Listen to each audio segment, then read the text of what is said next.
All right, morning, everybody. I know, like, I did go off at 3:30 in the morning. Hi, about and everybody. How you all doing today?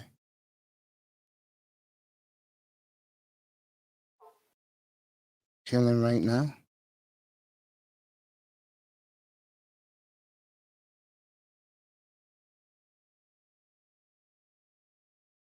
Woman who I despise so much. Oh, fuck it. I can't take it when it first sounds like a damn. Yes.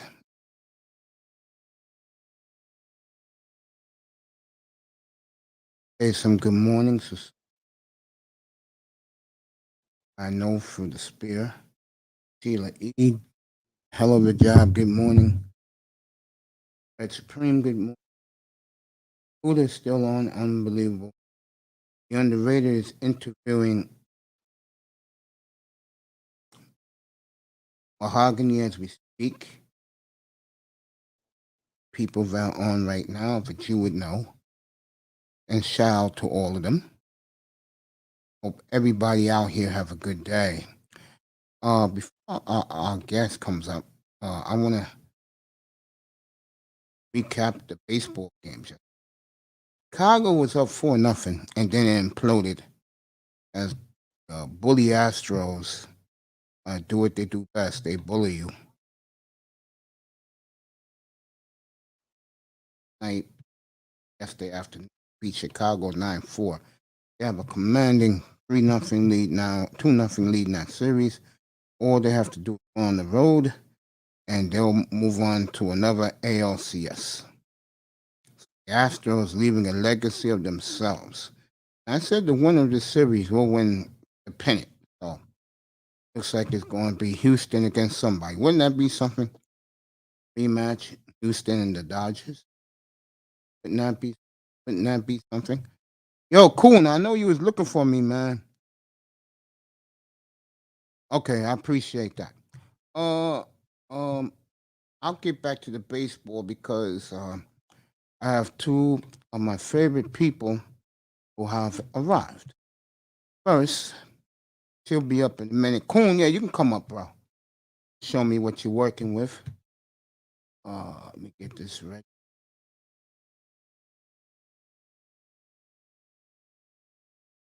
And let everybody, both of these good people to come up.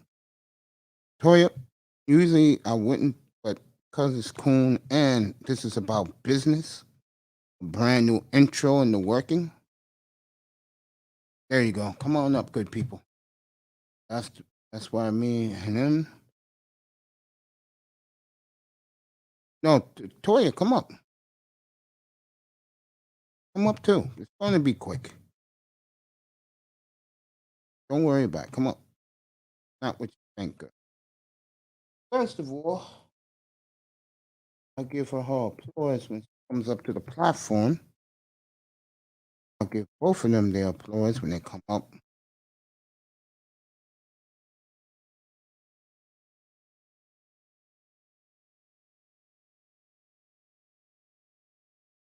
Mm,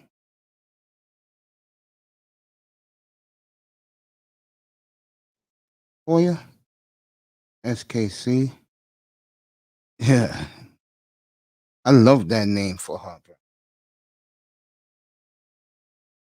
Glad I came up with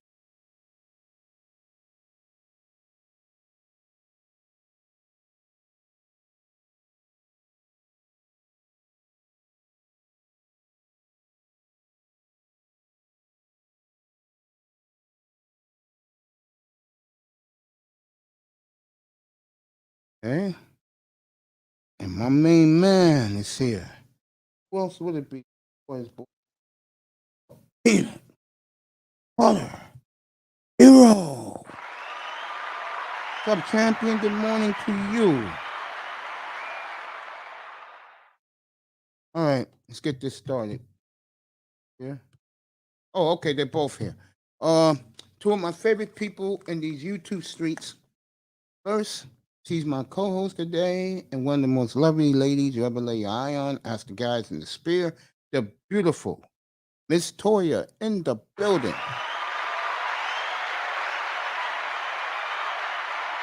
Hey, girl. How you doing? Good morning. Good See you again. morning. Nice to see you again. And Nice to see you too. And this man's gonna be up for a minute or two. He's gonna tell me how he's designing my new intro. People are gonna like the Great SKC. Hey, what's going on, Max? Can you hear me? Yeah. Good morning, man. How are you? Good morning. Good morning, Toyah. How you doing this morning? Good. Thanks for asking. How are you? I'm doing okay. Doing okay, man. I just wanted to share something with you really quickly, Mace, and I'll go to the share screen, and you can tell this man's tired. Yeah, my coffee's brewing, man. So how many little ones? Coffee sounds good right now. Yeah. But I saw you go live. I said, man, let me catch him really quick. So you got to catch Mace. Yeah, yeah, man. I mean, what a great guy, though, man. It's same here. Totally. Same here. Yeah, go over here to the share screen. Thank you for being patient with me. No problem, bro. I know you're busy, man. All right. Okay, here we go. You know, I'm coming close to show number 500, bro. Oh man. So, I know that you stated last time, and you can go ahead and share. Yeah, I know that last time when we talked, you stated that you wanted kind of like an intro that allow your audience to come in for a bit while you're getting set up, and you know, the Kevin Samuels. Yeah, give you a little time. But you charged me with something that challenged me a little bit, man. You challenged me because you said, I'm a bit younger, and you said that you wanted something that had like almost like a disco appeal, and I was like, huh.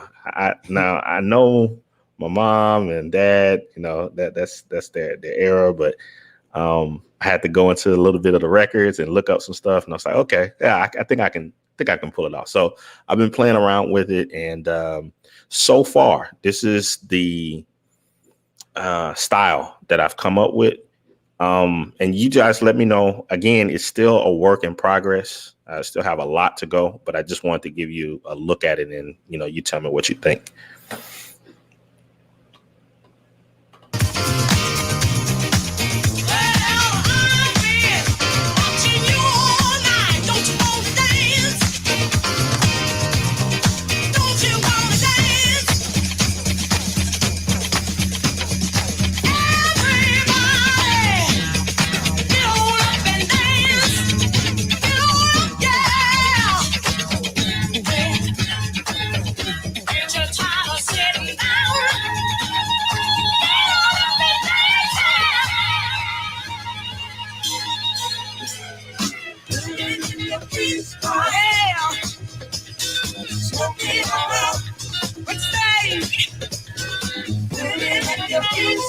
Everybody gets some smoking on. Everybody get a little bit. Put it in your feet. Please. Smoking around. Put it down low. Some understanding. Then add a little humanity. Put it down faith. Put it in kindness. Line it up and pass it to me.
I'm laughing because he's bringing back some memories for me, but some heartbreak too. Damn, I remember where I was when that happened. That's what makes it so good.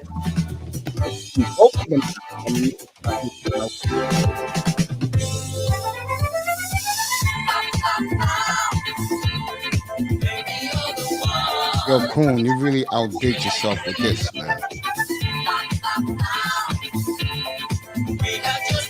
Oh, good morning. Fred Ward, good morning. Doreen, good morning. Now you know I'm going to get you for misspelling his name, right? I always tell him that. Oh You yeah, know I'm gonna yeah, get you. Yeah, give me, Yeah, yeah. Like I said, it's just the draft. I'll make all the corrections needed.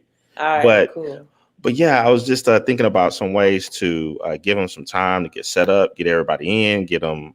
Like Kevin Samuels. Yeah, ready for for a sports show or whatever show he wants to do. And but I thought a lot of the classic NFL scenes with the disco background would kind of be cool. So yeah, that's I got other stuff, particularly with the old school Purple People Eaters, a lot of stuff that happened with man, there's so many. There's you got my Dolphin Dynasty. I got your Dolphin Dynasty. Go. I got the old school Eagles. I got the old school Bears. I mean, yeah, there's a lot in there that goes with that mix, and it's about.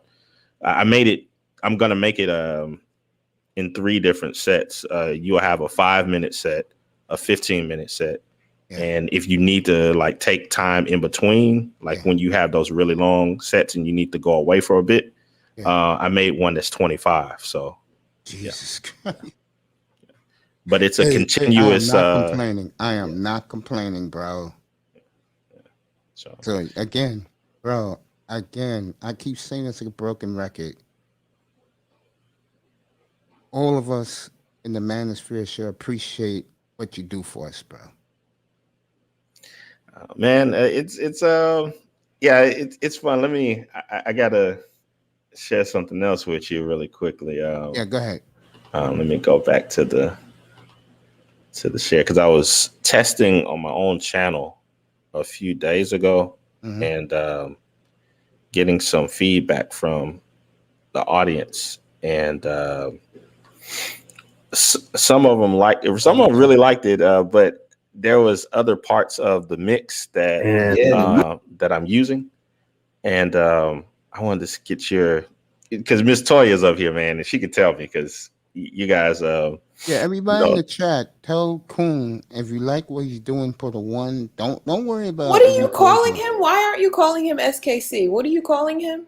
Yeah, I'm the coon, man. I'm the supreme king of all the coons. Yeah. Oh, is that what that means? Oh, I was like, why are you being disrespectful? Well, because I know him since I came 2 years ago, and at that time he was on a lot of platforms. He just called himself Coon. Everybody was calling him Coon. Supreme King Coon. Yeah, man. Yeah, all man. Right.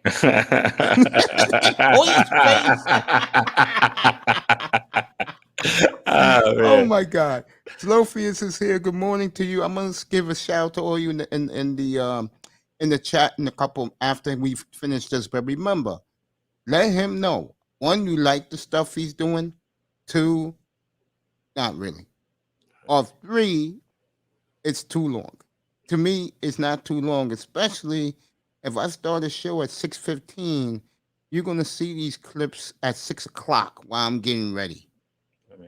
And to some of the people that are in the chat, man, if there's certain stuff that you want to see, just throw it in the chat. It gives me more ideas because I see somebody saying bring in some Steeler highlights too. Yeah, I can. Green. Yeah, you could bring. Know which one you bring for the Steelers? I think she'll like this. Yeah, man. On what's my man? San Antonio Holmes catching the Super Bowl with seconds left. Okay. She would like that. Against Arizona. She would like that one. I Oh, think you James could has- even play it throughout your stream, Mace. Like it's a great little thing you can use to break up the conversation as well. Oh, If you yeah. need to step away, you can play it. Like that's really high production value, SKC. Oh, yeah. no problem. He's the best. Like I'm gonna say this one more time for you people in the chat room, you people in the sky. Listen, when this man takes his time out, and he's very busy to do something for you, pay the man. Stop cutting corners. You know, it's more of I would say a labor of love in the space, because there's like some people outside, I do my business or whatnot, but these are kind of fun projects, and it challenges my creativity. So I had a lot of fun, and still having a lot of fun putting this one together for you, Mace. But let me play this part from the show, and these are some other ideas that I was coming up with. It's dope.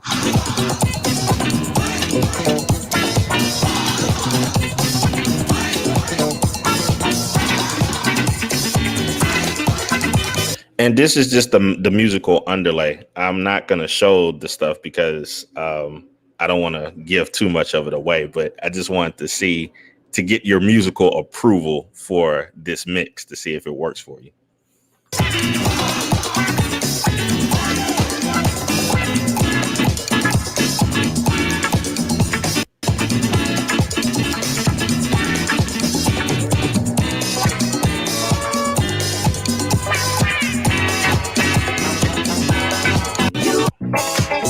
There we go. Dating me.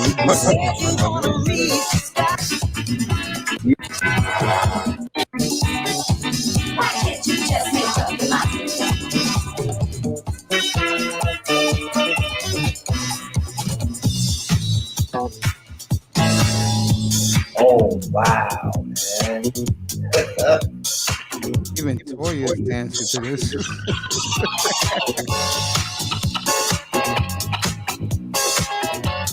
I was 12 years old when this song came out.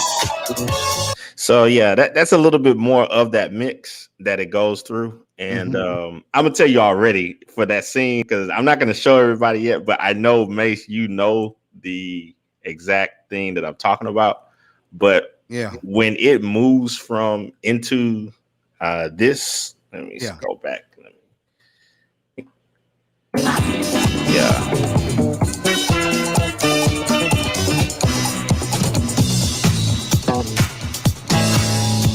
Oh wow, man.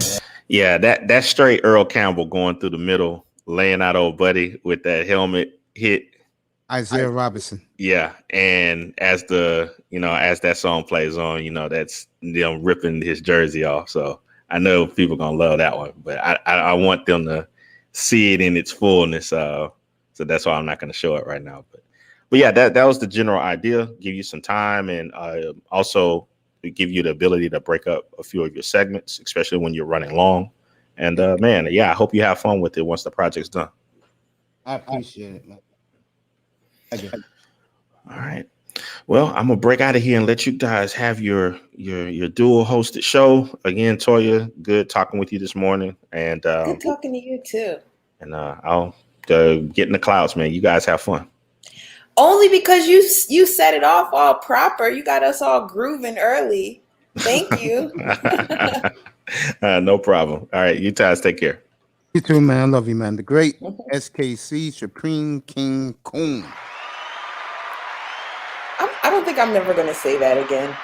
I'll just call him SKC. Good morning to our audience. I'm saying hello to you guys. I appreciate everybody standing by. I'm reunited with this beautiful thing right here. It's been a hot minute. How are you last couple of weeks? Busy. Ugh. I'm glad it's over though. Everything situated with you? Yeah. That's good. Yeah. I'm glad it's over because man, those The last week in New Jersey, I was running crazy because everybody was like, I want to see you before you go. And I'm like, you could have seen me this whole entire time. Like, it's so funny how people, like, when you get up to leave or go someplace, now all of a sudden it's a priority to see you. And it's like, you could have seen me way before this. But anyway, I'm grateful that people wanted to break bread with me before I left. And I had some really good dinners. I probably gained like 10 pounds within the past 2 weeks, to be honest, from all the dinners I went to the last week in New Jersey. And then coming here and wanting to eat all of the Tex-Mex all the time. So, yeah, that's how I've been. That's good, baby. That's good. It's great to see you. Great to see you too. I came with a message on my spirit today. So I'm not sure where you wanted to take the show, and I'm open to whatever that is. But I did come with a message. Not bad. I'm such a Leo, right? No, So I know I briefly talked about this before when we did the show, maybe a few weeks ago, more than a few weeks ago now. But I wanted to flesh it out a little bit more because, again, it was on my spirit. And I don't know, I was taking in a lot of TV over the past week with, just unpacking and preparing for other things. So I had like, I saw the entire Squid Game on Netflix, and then I watched something called Sex Life on Netflix. So I binged all of that over the past week. And not that this has anything to do with weight, me watching those shows, but it got me to thinking a lot about how so many of us are walking around with trauma and things that we need to address, right? I think if COVID did anything for most people is that it shined a light on those things that perhaps we swept under a rug or kept in the shadows or weren't really proud of, so on and so forth. And back to what I was saying as far as the thing that I brought up on a few shows ago, when you're talking about weight loss, if you start at it from the normal tropes of weight loss, for example, the happy fat or the funny fat or the fun fat girl or guy, right? That's usually where people place you when you're fat. They place you in one of those jovial categories where it's like, rarely do you see the depressed fat or even though we are out here. Don't get it twisted. Yes, we are. You know what I'm saying? But the thing is, the trope that is most likely being fed to us and that we feel most comfortable with is the fat person who is happy to be fat and actually revels in the joke of it all, right? But rarely do we take a deep dive on that and understand it as such. That's something that is a coat of armor. It is a decoy, in a sense, for what is beneath that thick surface.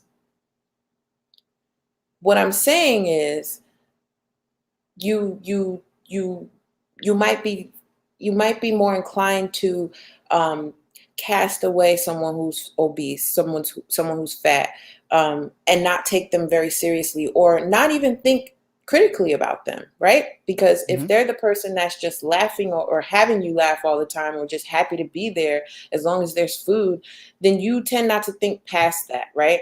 Right. You know what I'm saying? You're laughing because you know it's true. Yeah, I know it's true. I've been there. Yeah. Like it's like you're an afterthought. Like there's the group, the larger group. Exactly. And then you're the afterthought. Yes. And so as being someone who's overweight, you're never really challenged to confront anything beyond what is visible, which is your weight.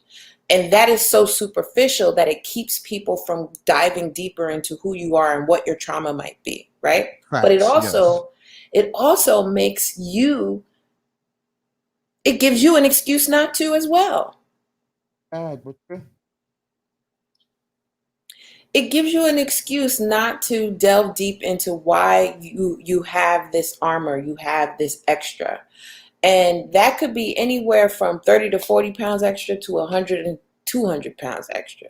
It doesn't matter the amount. When you really break it down to the meat, to the bone, I mean, when you break it down, you get all the way to the root. Fatness, overweightness, obesity is a symptom of a larger problem, but it becomes something quite like like Snoopy's blanket. You know what I'm saying? It's something that makes you feel comfortable because it's the first thing people see. They won't be able to see what's underneath it. I'll just pretend I'm happy and make you laugh even though I'm fat because I know you're not thinking about me in that way anyway, right? It's easy. Here I am having lost 150 some odd pounds. And I'm here to tell you that all that trauma and all that stuff that you thought you could hide under the fat will be waiting for you with a flashlight as soon as you lose the weight. Yeah, believe it. Happens to me. I don't have, and I've lost all my weight 10 years ago. Every night when I'm laying up on my bed after I do the platform, I still have nightmares. Yeah. But the thing is, when you lose the weight, it creates this, it takes away this barrier. It literally is a physical barrier. But then mentally, that also comes down too, because now, oh shit, I don't look like that anymore. I'm more visible. No, I mean, women told me that. Because I be saying, I'm just out of it, this and that. And she said, one of them said, nigga, look at yourself. You're not fat no more. She said, get a grip. You're not fat no more. When I first lost it, I'm not going to lie to you. There used to be a mirror in my old house as soon as you walk in the front door. Good morning, Sir Anthony. What's up, my friend? And of course, the beautiful MTGV TV. I miss you so much. Hey, good morning, y'all. Thanks for coming. That's right. Thanks for coming. When I used to walk into my house or when you're leaving, there's a mirror right near the front door. And when I lost the weight, I used to stare at that mirror for at least 2 minutes to pinch myself to make sure this really happened.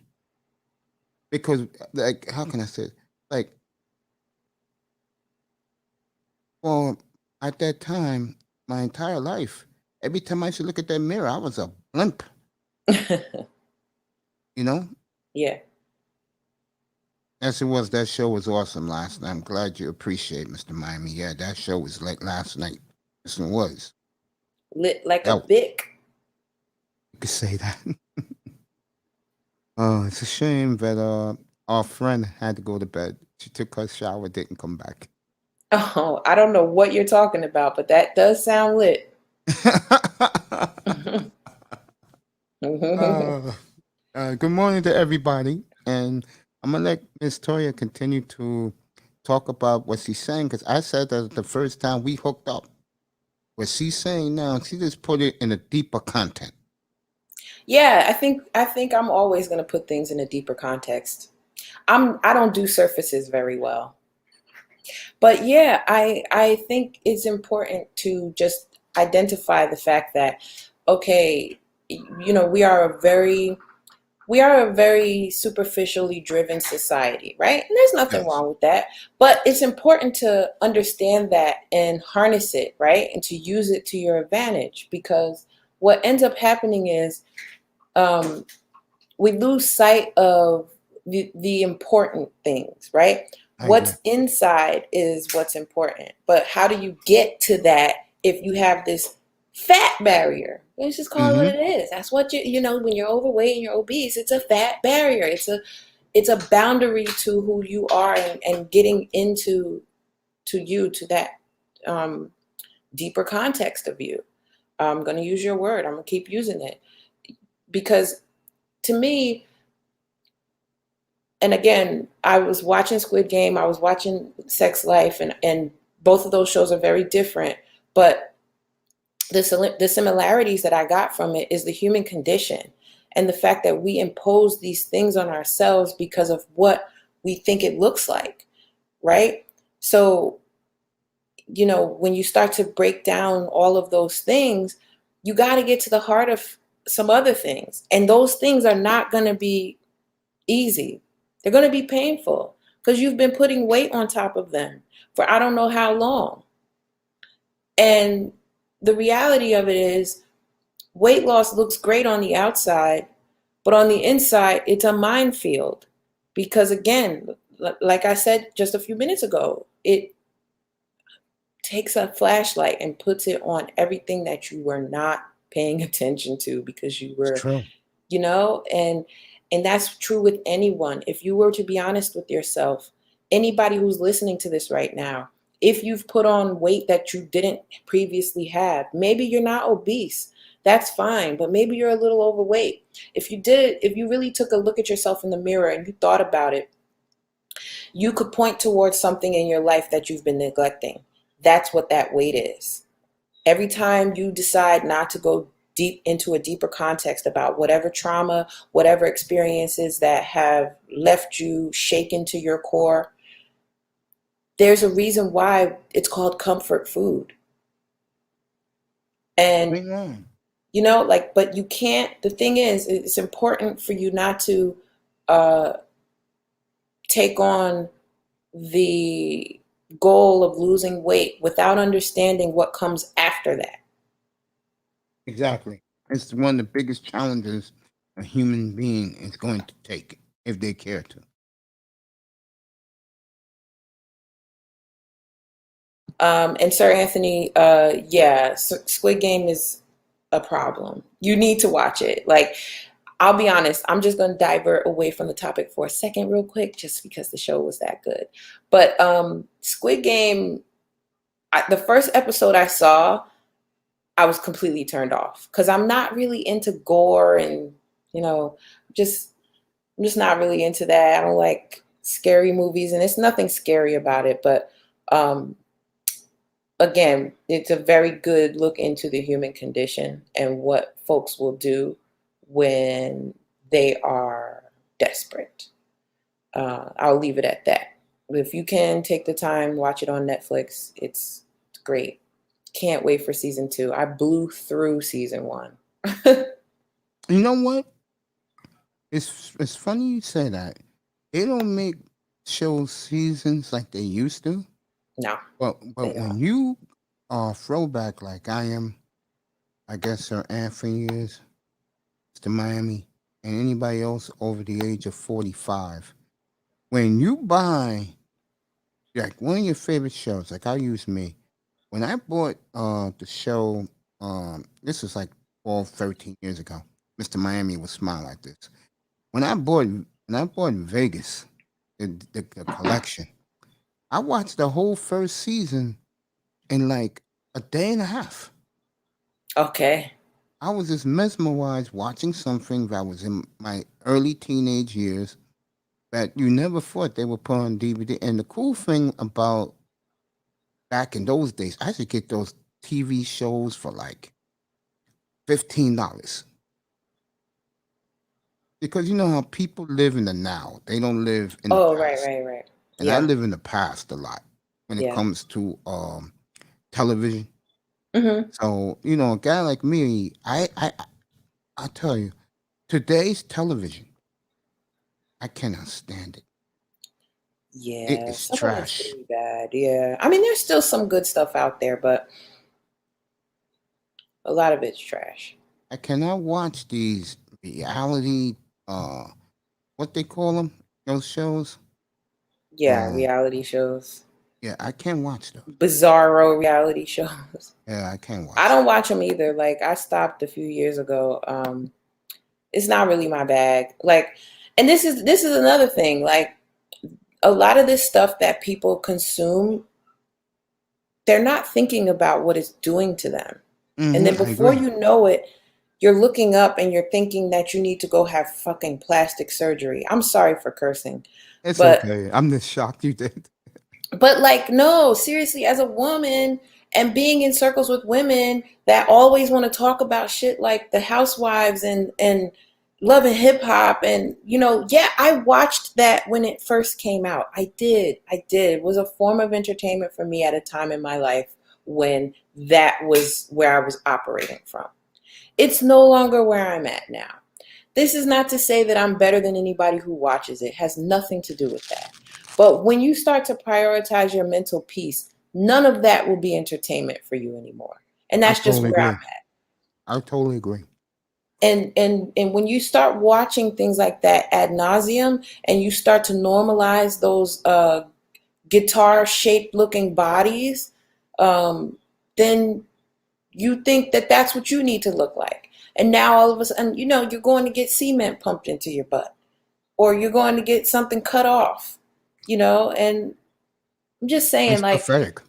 I posted something on Instagram last week, like, yo, this is just a reminder that natural bodies are still beautiful. It was a picture of me in a swimsuit, but like, that reminder was as much for me as it was for anybody who came across it, because we are getting a little too comfortable with plastic bodies nowadays, and Sad, isn't it? it's sending a message that as we are born naturally, we are just not good enough. And you can't convince me that. I'm sorry. Actually, I'm not sorry. I'm very valuable.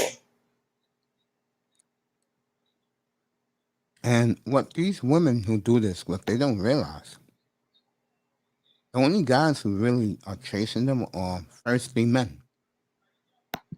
Right. Men that So, don't mean them any good. and, to me, it's horrible what the women do themselves. Yeah, I agree, Nicer. We don't need empowerment. We don't. We need to be able to have conversations with each other and be honest. Like, yeah, okay. The only reason you feel some way about your fupa is because somebody else told you that you should, not because you actually feel some type of way about it. You know what I mean? Like, the fact that we even have, like a problem with having stretch marks and dimples, these are naturally occurring things. Like, we have just gotten to this point where I wish I could speak life and positivity into every woman that I come across, because we are enough. We are beautiful just the way we are. And yes, some of us might need to lose some weight, but guess what? We're still beautiful right then and there. Like, it's not even about empowerment. It's about embracing who you are, and then finding ways to improve that. Yeah. Yeah, most men do love a fupa and some tiger stripes. That's right, Kareen. I have never had a complaint. Let me tell you something. When I was Okay. 300 pounds, there was no shortage of interest, okay? Now, the interest changed as I lost weight, I will say that. But guess what? The stretch marks didn't leave. And the fupa is still here. I showed y'all my fupa. I'm not going to do it again today. But I showed it to y'all a couple of weeks ago.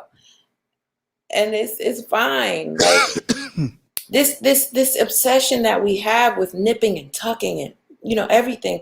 I really cannot wait until I'm like in my 50s and 60s, and I can look at all these women that I know personally that have gone and gotten things done. I'm waiting. Like, I know this is petty of me. I know. Work with me. But I want to see what they look like when we're older, when we're considered seniors, and things that are rock solid are sitting up on bodies that are drooping. Just saying.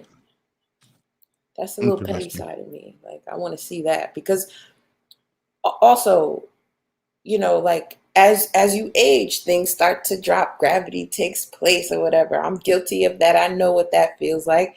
But guess what? It's fine. Like, this is what happens. This is a luxury of getting older. Like, I don't know what it is about our society that we just have to tear each other down for things that are naturally occurring with us. Mace blowing up, y'all. Mace blowing up. It is a whole agenda, Miss Everybody, give me a V. minute. It's a whole agenda. It really Hello. is. Like, it's like a thing that happens, and we are supposed to just fall in line in some way.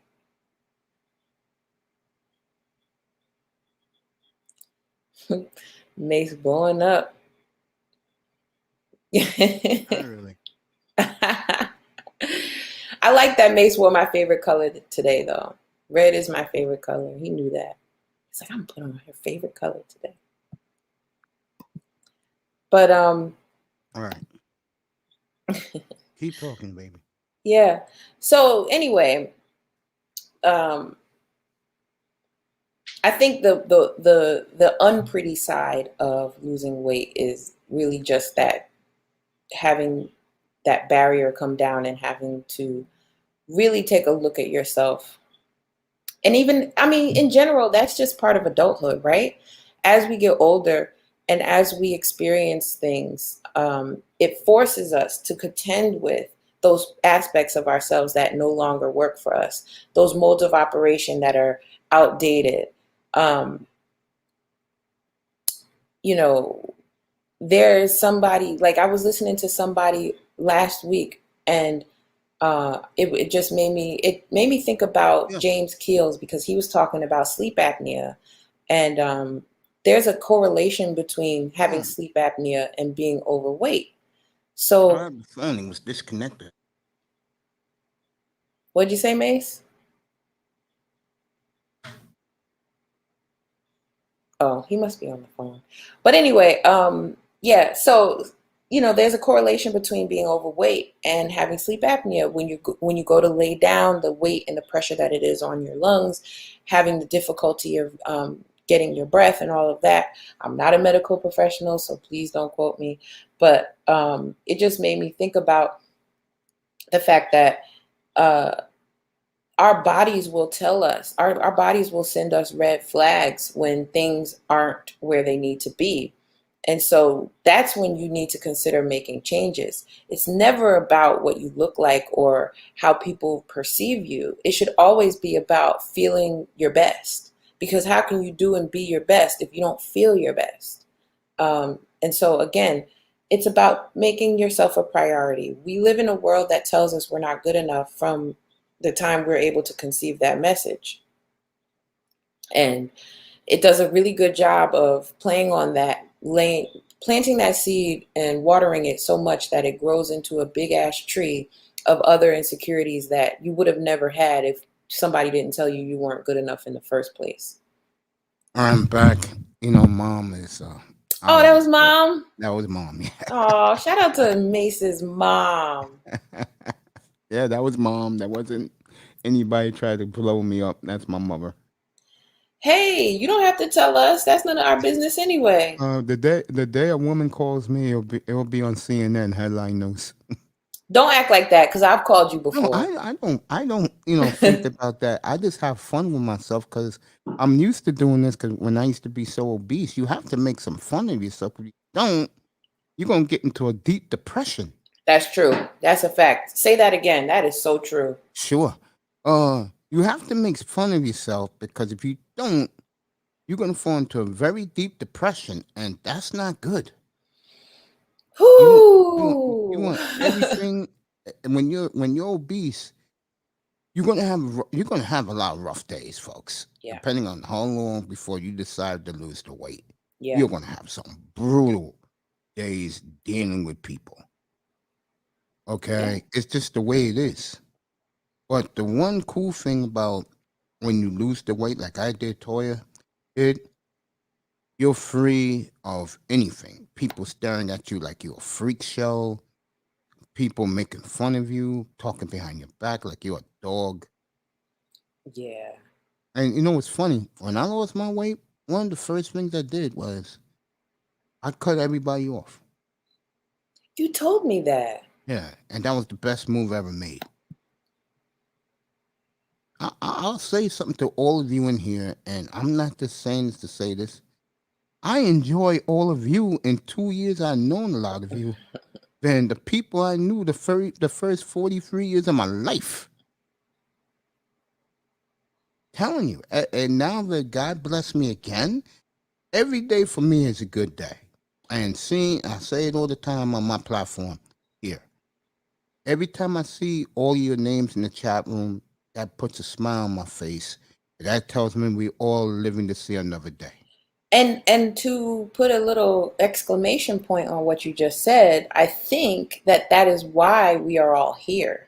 To be I honest agree. with you, I think that's something we all have in common. Just having a sense of community here on YouTube that we don't necessarily feel in our everyday lives. I'll speak for Exactly. myself, and I'll say I have enjoyed a level of acceptance here that is so freeing and Me too. refreshing. Yes, it is. And so, while I have been very honest with the people in my life about my time that I spend here, I don't expect for them to get it, One of but the I do best love things it I here. did, Toya, it was the second week I had the show. And I had everybody up here. Platinum, Hmm. Ism, Dusty, Hmm. Kane. I had all these guys up here. Laurel. And I threw a bombshell at them. And they couldn't believe it. I said, guys, one thing for me, you're never going to hear me brag about women because I'll take an L when it comes to women. And they understand. They said, what? Mace, what happened to you? I said, it's a long story. And I says, our platform continues to grow. I will elaborate on it. Not everybody who's here, like Mr. Miami, Slowfist, these guys know. Sir Hey, Sir Anthony, O. that's my boy. I'm Sir introducing right Obadiah now. in the building. One of the hardest working young men in YouTube, the great Sir Abdadidayu. I get his name mixed up. But brother, welcome back, bro. Every time he's on the air, and he'll tell you, and I'm going to the YouTube streets, and I see him, I pop into his room and always salute him. Great. Yeah, you have to. You have to. Sir O does great work. Oh, Love that's a Sir good. O. From now on, I'll call you Sir O. How's that? There you go. So how Kuda knows these names is If beyond I me. ever meet Sir O in real life, Mm-hmm. I might actually tackle him. Okay. Like I might actually I want to hug you, but I probably will knock you over because I would be so excited. Like there's certain people in this space that I would be so excited to meet because Sir O is so smart. Like Oh yeah, he's deep. he is, and I He's love very that deep. about him. I would Me be too. I like, respect that about him a lot. That yeah, he's deep. yeah. And I'm that There's a kind of lot of like people I would corny. love to meet. I'm going to meet Mr. Miami soon. That's going to be a very great day for me. To meet him Yeah. and all my Miami boys who come in here. That's going to be great. Chilling with them. And I asked Mr. Miami last night. I said, "How come you guys love me so much?" What? And he said, "Because you're like a mentor, a father figure to us." And I stayed quiet, but when our show was over and me and him said goodnight, a tear came down my eye. I Mace. said, "Wow." I said, "I mean that much to you, young brothers." Oh, of course you Mm, mm, do. You mean I- that much to a lot of us. Oh, I know that. And when I saw that for the first time, What? the Friday night after I came out of the hospital, Mm-hmm. and all the brothers came up. I'm talking Gold Professor, Ism, all these guys came up and they said to me, "We're so proud of you that you got past that big albatross. Love you, man." And they told me to make a speech. And when I told everybody that night, it's bad. I would not want to be anything else than what my parents brought me into a world, and that's a black man. I'm proud to be this way, Okay. and I never want to swirl or divest. That's so goddamn stupid. Me neither. Okay. I mean, even though black women get on my nerves, but if I was to We can be date, like that sometimes. yeah, but if I wanted to date, I'm not leaving the race, bro. I'm staying right with my women, and push comes to Same. shove. If it ain't black, I don't want it. I don't want Yep. it. Yeah. Mm-hmm. That's how I feel. And everybody in here, nicer. Everybody. Miss V that's here saying, Macy. Yeah, Oh, because you just told such a heartfelt thing. Like, that's yeah, really sweet. I feel her. yeah. Me and Miss V always on the same page, though. That doesn't And surprise she me. is terrific. And she's been so busy. And trust me, it's not a day that doesn't go by that I don't shout her out and praise her. You know, Yeah. Kuda's like that with her too. We're so proud of her and her work ethic. Yeah. Yeah. I could never. Shout out to you, Miss V. I could never.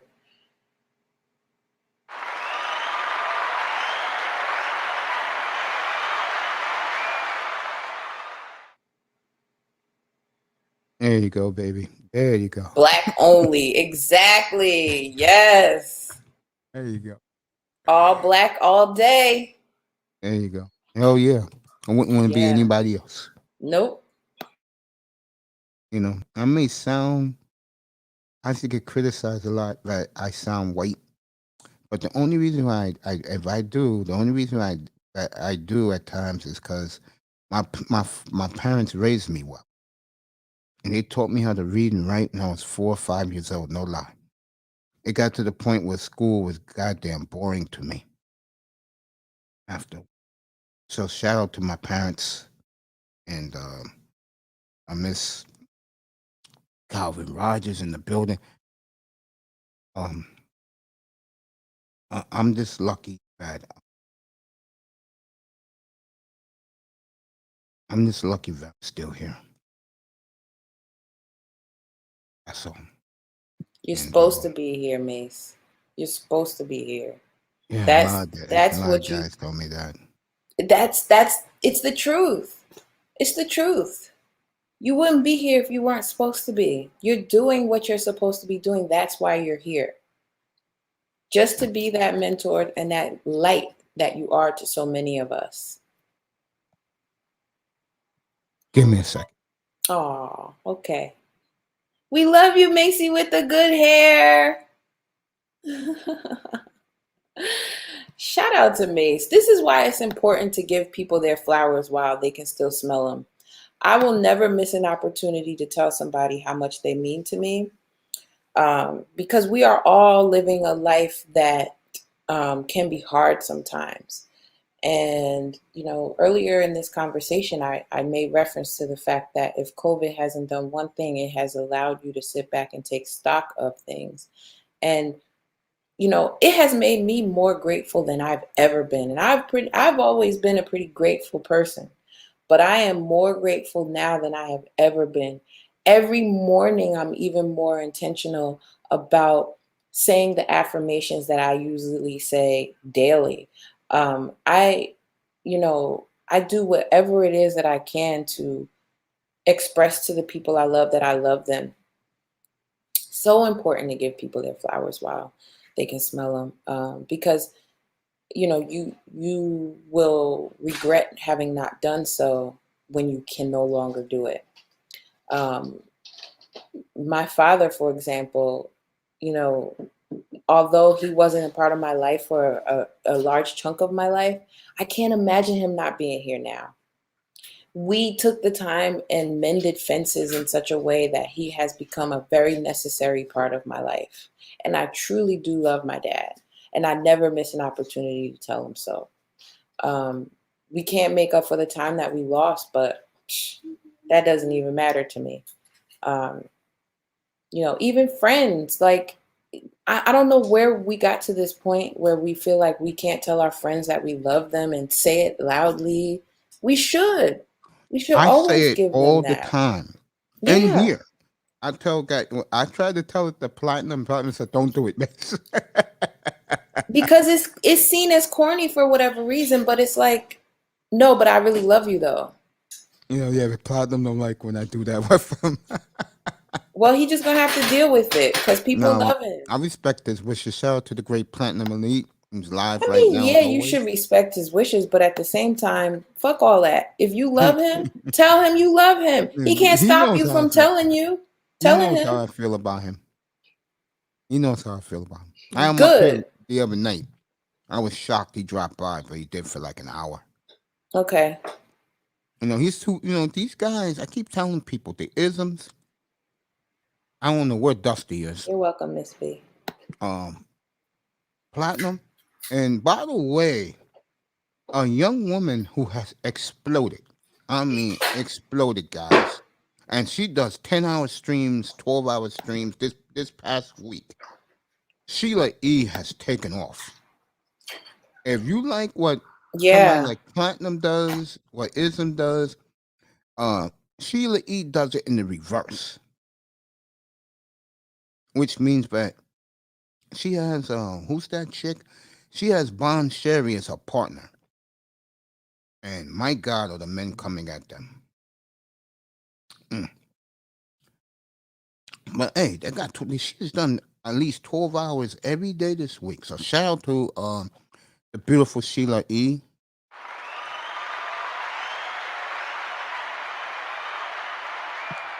I'm eating a granola bar. I didn't want to show that. Good afternoon, my friend. There you go. Yeah. That's for you. Shout out to Miss V. I appreciate that. I always appreciate her. I mean, I just leave her alone. Do her reporting. I may pop in from time to time now. I know she's working her behind off. Yeah, Sheila E show. Shout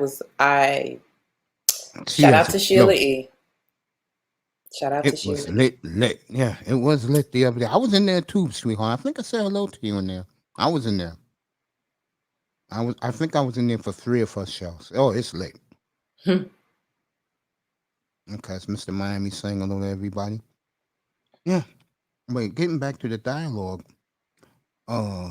Everything you said is correct. Yeah. And if you're obese right now and you watching this or you listening to this, trust me. When you make mistakes, don't get all upset and slam stuff. Laugh at yourself. Because if you don't laugh at yourself, you're going to go insane. I'm telling you. That's the last thing you need. But also give yourself some grace too. Yeah. First of all, they're already discriminating against you because of your weight. Yeah. Miss V said it was the first time on her channel. Yeah, I was in there, baby. I really was. I saw a lot of that. I think that was like my first time too.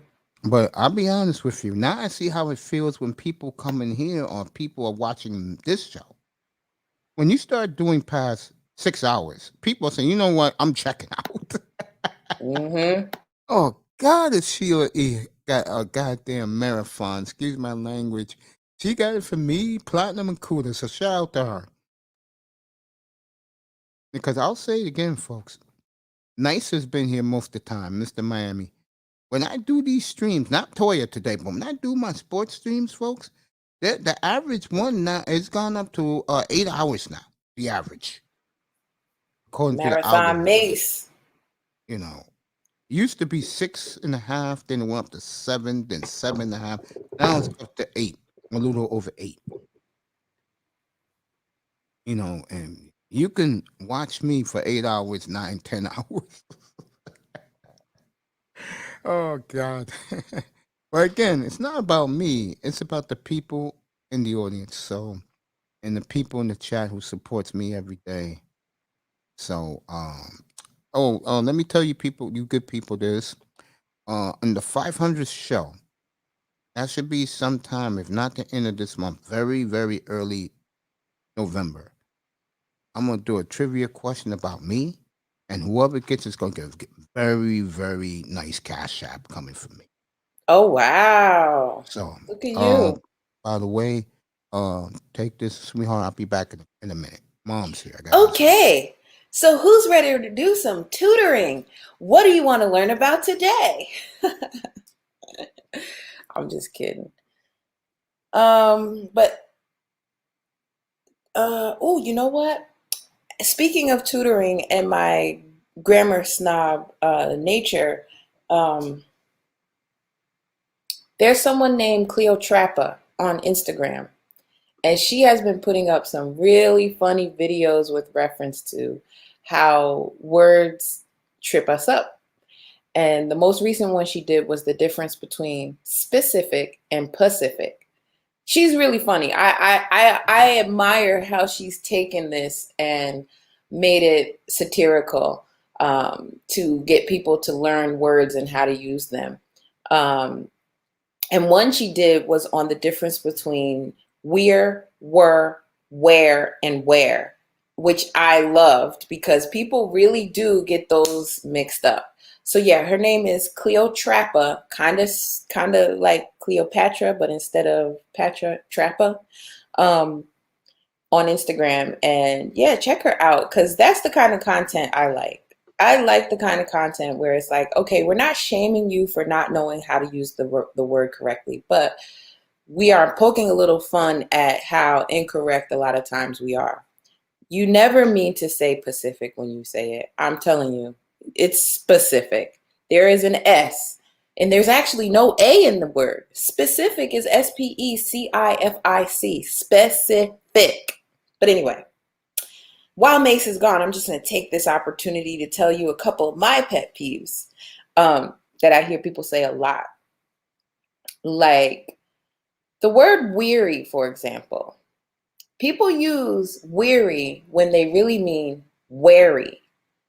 WARY is the word that sounds a lot like leery, so people tend to say weary. But no, leery and wary are very similar. It indicates caution. You need to look out for something.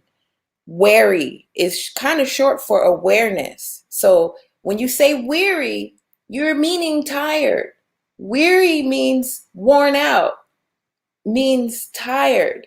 So when you say, I am weary of people like that, you're saying, I'm tired of people like that. But what you really mean is, I'm cautious of people like that. So you should be saying, I'm wary. I'm going to type that in the chat so that you can see the difference. And I'm just patiently waiting for Mace to come back. So if you can hear me typing, I apologize. But yeah, wary equals leery or cautious. Weary equals tired, worn out. Glad you could come to this lesson today. I'll have more of this sort of content on my channel soon. I have a ruler and everything. I can't wait to pull it out and like use it on camera and like chastise you all for using the wrong grammar and words. No, I'm just kidding. But I'm really passionate about the fact that we should be able to speak clearly. It's not about the fact that I don't use slang or speak in colloquialisms, because I do. But there's a time and a place for that, right? And if you are better at using those words in practice in your everyday speech, then it's easier for you to use them when you need them. So when you're in that boardroom or when you're making that presentation or you're writing that proposal, you'll sound more intelligent because you're already used to using the word properly versus using it the way that you learned it or the way you heard someone else use it incorrectly. That's where my passion comes from, to be honest with you. It has nothing to do with sounding white, has everything to do with being able to properly express yourself in a way that most people will understand versus talking to your cousin and them and y'all say supposed to be instead of supposed to be. Nothing wrong with that. Y'all know what y'all talking about. But when you leave the block, they're gonna be like, I just don't want that for you. I just want more for you. I want better for you. So, not telling you to do what I do and read a dictionary, but yes, Rogish, I am just amusing along. But yeah, I'm going to bring you guys some more grammar related content soon so Toyah could get her tutor on. Or else I'm going to have to change my name to Toyah in Texas and just give you a bunch of Texas content. I don't know. We'll see. But I love it here so far. Very happy to be in Texas. Quite so. But yeah, I think to get back to the commentary about being fat and losing the weight and how you deal with it, I think it's obvious by now if you've seen Mace and I talk about this, that we have very different journeys in our weight loss.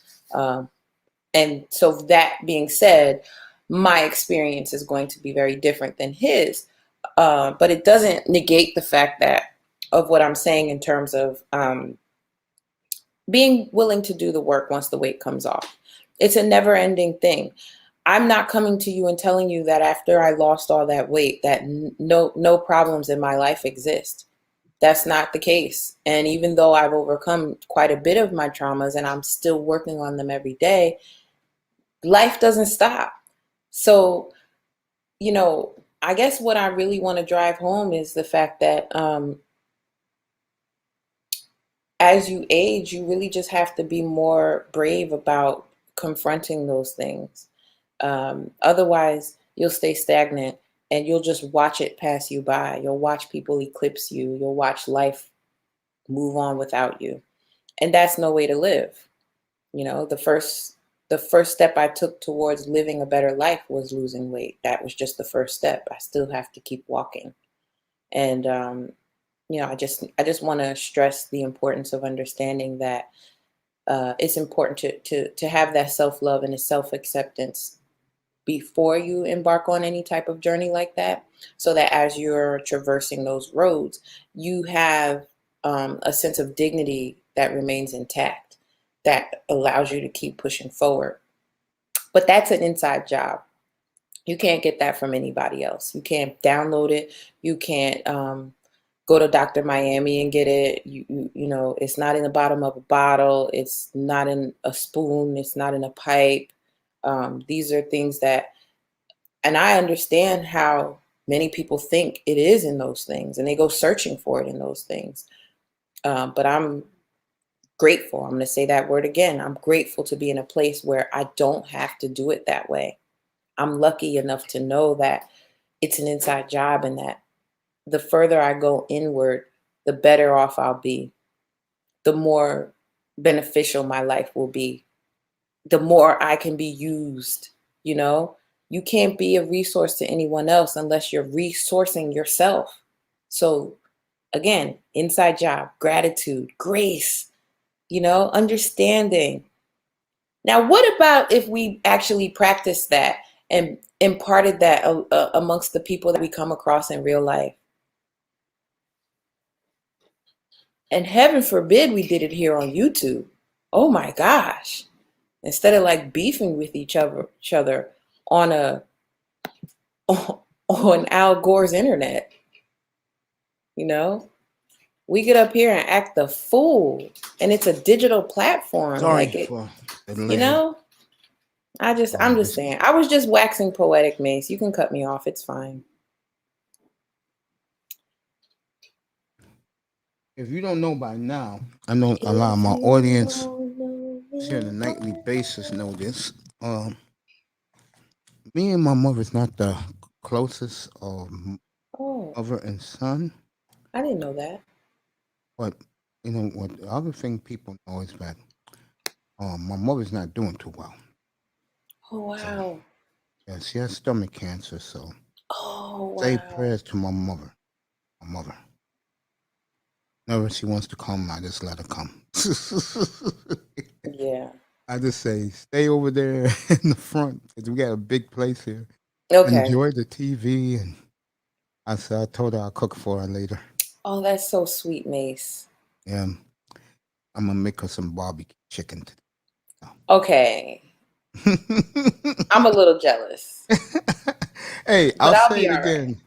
When you're a single man and you ain't getting no play, you better know how to cook for yourself because eating out is not good. Yeah. Nothing but trash out there. Yeah, unless you go into expensive steakhouse to Mm-hmm. eat a porterhouse or a New York strip, you're better off cooking yourself. Yeah, I mean, there's some good choices, but you have to search for them. And then, again, regardless of where you eat out, even if it is good food, you can't do it too much. You know what I respect about you is you you're like similar to my dad. My dad was a man of the world. And what I mean by that, my dad traveled a lot, he experienced a lot of things. when he was younger, and what he passed down to me is try different things, open up your mind, and that's the one thing about me. I do have an open mind, you know, because like they say, not all people are the same. Not all cultures are the same, you know. But variety is the spice of life. And Yes. so the fact that cultures are different is amazing because we can create something really beautiful by melding the two together, or the three, or you know what I mean? Like the Mhm. possibilities are endless. I would And that's agree what with I that. love so much about culture. Um, there's something about people of color, no matter where you go, right? I would agree. Yeah. That we love ourselves some bright colors and some soul shaking music. So if Hmm. you go to a country that doesn't speak your language, but the people look anything like you will Brazil. you will probably make a connection based on just those two things alone, the colors that they wear and the music that they listen to. We talked about that all night last night. Oh, you did? Yeah, about Brazil. How guys don't know because they don't open their minds, Mm-hmm. especially black men. They're scared Mm-hmm. to take risk. Yeah. And I told them, you know, I said, guys, um, it's there for you. Get your passport. Go. Yeah. I mean, stop staying here, make us against each other, make us feel oppressed. Just get up, go. Mm-hmm. Just do it. Yeah. Yeah. Leave the block is what I say. Just get off the block. You don't even Mm-hmm. have to leave the country. Just get off the block. I You did that. know? I did that. I started getting off the block. I was like 22. And it's a whole different experience. I'll tell you a place that's very underrated. No pun intended, underrated darkness. Mm-hmm. Uh, Grinder. the rest of this country is fascinating if you take the risk and go. Like I said, I used to live in the Pacific. Seriously. Yeah, I must live in the Pacific Northwest, okay? And I knew where I stood. The state is 95% lily white. Mm-hmm. Very there's blacks there, but they act more coonish. Uh-huh. So I had to know my place. And that's the one thing I learned. And when the white folks see you, especially this one right here, that's gonna raise some eyebrows. When the white folks see you treating their women like friends, they like that.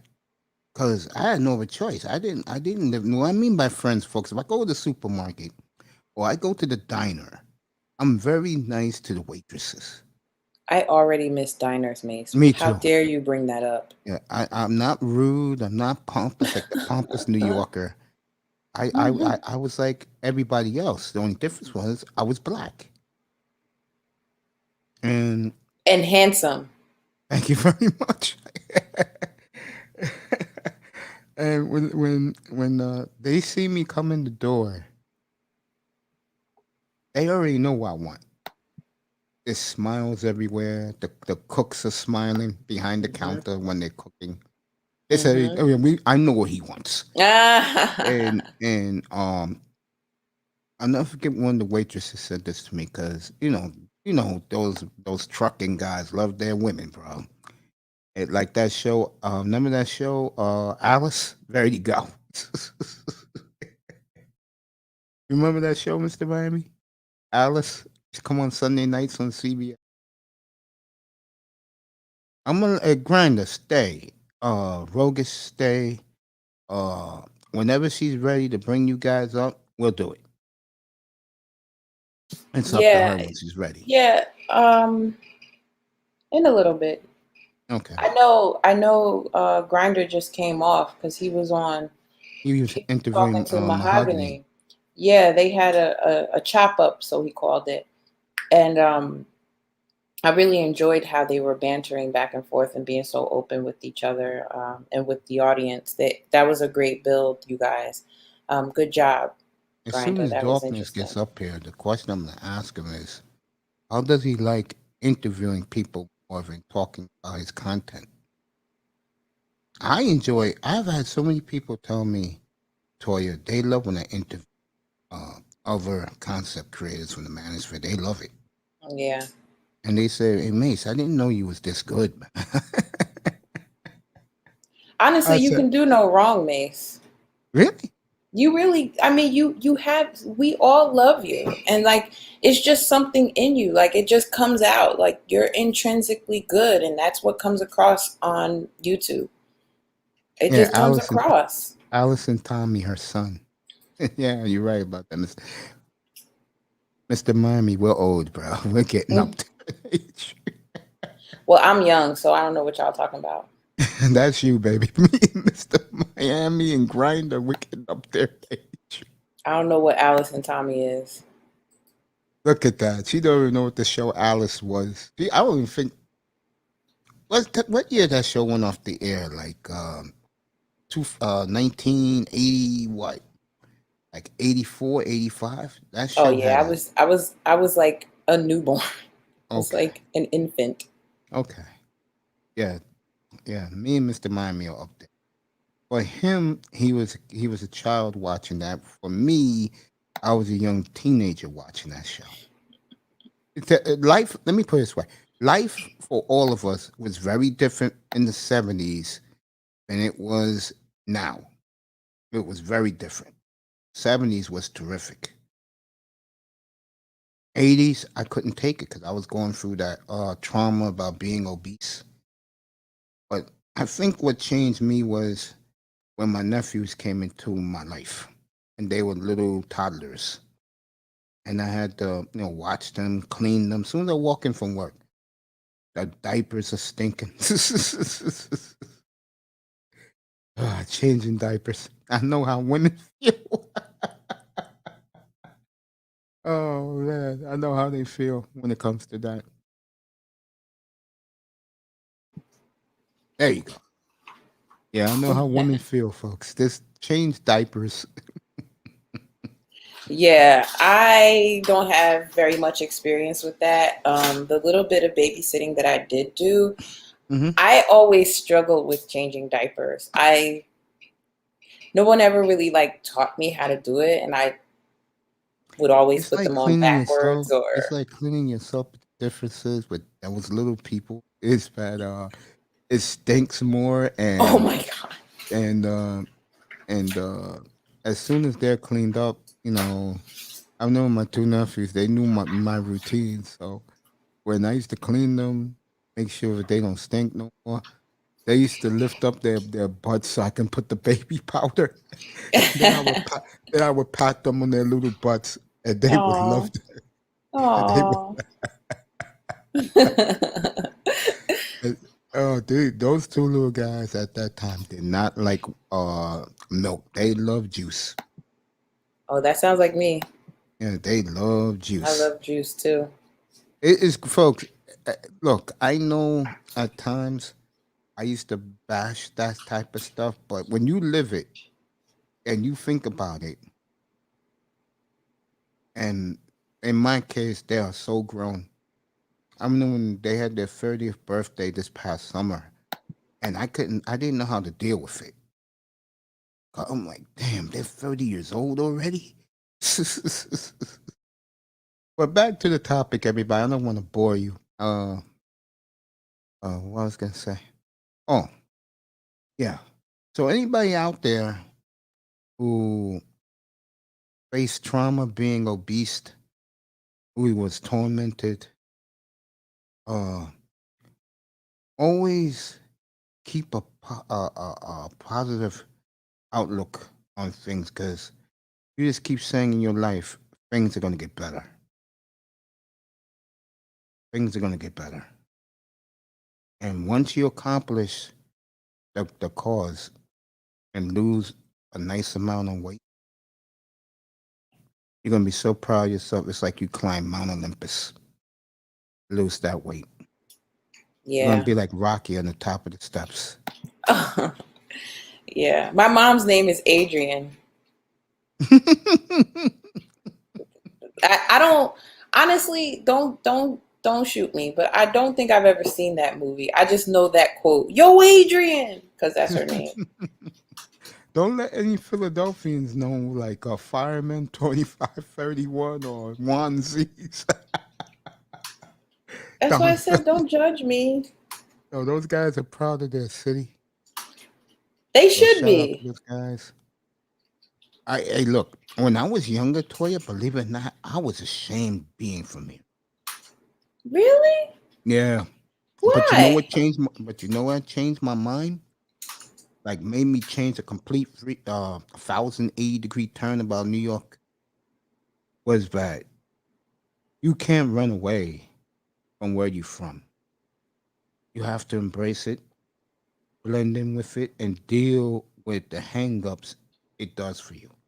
Like, folks, I live in a town that is mostly Latin. So everything is catered to them. And I'm not Caribbean, so I'm not going all the way uptown to be around them. Not because I don't like them, I do. It's because I have nothing in common with them, even though we have the same skin color. I don't listen to reggae. I don't eat any of that. What's that? I Come don't on, eat man. You curry. gotta get you some curry goat. Oh You God, I gotta get you cannot eat some that curry stuff. goat, Mace. I cannot eat that stuff. Oh man. But So when good. I go to a place like Jamaica, Queens, Mm-hmm. what they call that out in Jamaica? There's another town out there where there's good soul food places. I feel at home, and they treat me like it. You know, when I used to go to Portland to visit, like to go for the day. Northeast Portland is basically Harlem Really? of out there. All the black people live there, and Mm. whenever I used to come into town, come into town and go there to eat. You know, the waitresses, they'll make fun of me. Oh, you can go to Safeway today? I started laughing. I used to usually buy my food at Safeway, you know, and they know I love, they knew I loved them very much. And they appreciate that about me. Because the lady who owned the spot, she told me, you can go all those white places downtown, but you rather come with us? I said, I am you, right? Look at me. I am black, right? Ever since that moment, every time I used to walk into that soul food place. They used to destroy my plate. Oh my God, I was eating so much food out there.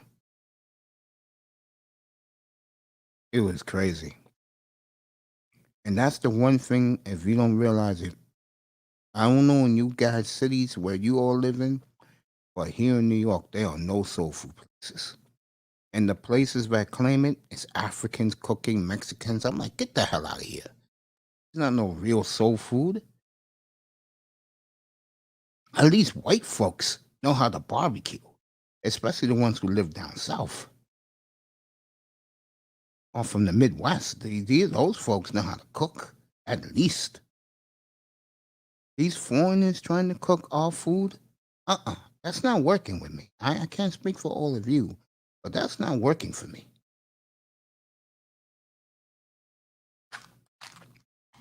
I like my slab of ribs with mashed potatoes and extra gravy on top and green beans on the side. Mace, you are so bad. You are making me so hungry right now. Oh my gosh. Matter of fact, I got something for all of you next week. I'm gonna go to my old barbecue spot, and Where? it's in the Bronx. Oh my Good place. goodness. Ribs? I'm gonna get me some. I'm gonna get me a slab of ribs, Slab of ribs. macaroni and cheese. Mm. Do they make it okay though? Because I hate when you go get macaroni and cheese and it's just They cheesy, but make it they ain't. make they make it good. Yeah. Yeah, but I'm not gonna eat the mac and cheese. I'm gonna give that to my nephew Okay. and collard greens. You get a whole gob of both of those sides Mm-hmm. and the ribs. You get that for $14. Ooh, that sounds good. Mm-hmm. Mm-hmm. Want to know the sad part though? In the What? negative, What? the people who live around it. He told me. The owner told me He said they don't come in no more because they can't afford me. Oh, jeez. Hmm. You see all these sisters driving their fancy cars, coming there picking up their orders. Huh. Excuse me, folks. I gotta drink 3 of these a day, unfortunately. No, that's fortunately. That's good for your body. Your system thanks you. You just don't hear it yet. Let me ask you this question. Let's stick to the ribs and the food, right? The reason why I'm asking you this question, you're gonna laugh. When you was obese, did you look forward to going to barbecue pits like that? You know, I looked more so forward to like your higher end buffets. Oh, To be honest with you, like no, I mean where they have an extensive sushi section and like really good seafood. Yeah, like and like for example, okay, in Virginia they have this place called Sushi King, hmm and I don't know if it's anywhere else, but it's all you can eat, both hibachi and sushi. And so I used to go there and lose my mind, okay? And they hmm had a full bar, so you could get a great drink while you're eating all this hibachi chicken and vegetables and hmm rice and all the sushi rolls you could possibly want. And it was only like $24. Wow. Yeah, so I could sit there for hours and just like that was my and to be honest with you, that wasn't even something I did when I was necessarily obese, but I was heavier back then for sure. But I used to love going to that place. Like that was probably my biggest indulgence. I didn't really have a time where I was like, oh yeah, I'm gonna sit here and eat this whole pizza, or I'm gonna get a foot long sandwich and eat the entire. Like I can't do that now, and I couldn't do it then. Oh, me? Um, I'm not even gonna sugarcoat this. I'm gonna let everybody know this about me. When I was obese, I used to get off work. My weekends used to start from 7 o'clock in the morning on Fridays to 11 o'clock in the evening on Sunday nights. When I used to get off work, especially during baseball season, I used to go to Stop and Shop. I used to buy 3 pounds of boiled ham, 5 bags of chips, three um 3 liter sodas, and at least 4 or 5 foot long rolls, and just watch baseball from sun up to sundown. Hmm. All the reason why I ended up in a chair for 10 and a quarter years. Hey, baby Hey, girl. Mahogany, you guys were great this morning. You and Sure was. Brenda.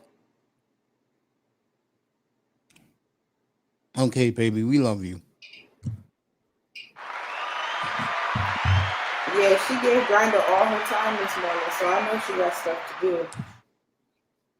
The beautiful Mahogany Woodson MJ. Check out her exclusive interview on the Underrated Grinders channel. You know the one thing about us folks here, we really grind. You Mhm. notice that, Toy? Oh yeah, oh yeah. That's the thing. If we really think about it, a lot of us have a lot more in common than meets the eye. I And realized that. we do.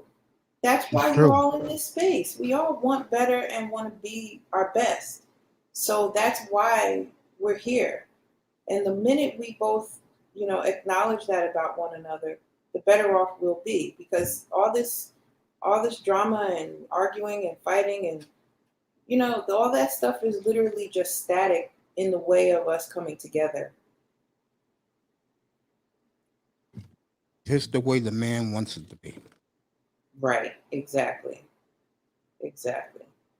I'm gonna get mad at you because you said something I don't agree with. Which is, You know we can still be friends and not agree, right? yeah, of course. Just Of course. because I don't agree with something doesn't mean that you're less viable as a human being or a friend or, you know. I agree with that. I mean, I have disagreements with guys up here. Doesn't mean that we're not boys. I mean, you're absolutely correct. I just write it off and tomorrow's a new day. Yeah. Yeah. Every day we wake up, it's another chance at it. True. I would agree with that. I would, yeah. I think sometimes when you hold grudges, you lose in the long run. Because people start to see who you really are. Mm-hmm. And the one thing I've noticed is that when you give vibes that you're very rude, you're pompous, you're arrogant, you acting like you're better than everybody else, that's a big turnoff to a lot of people. Huge. Because you're showing your true colors.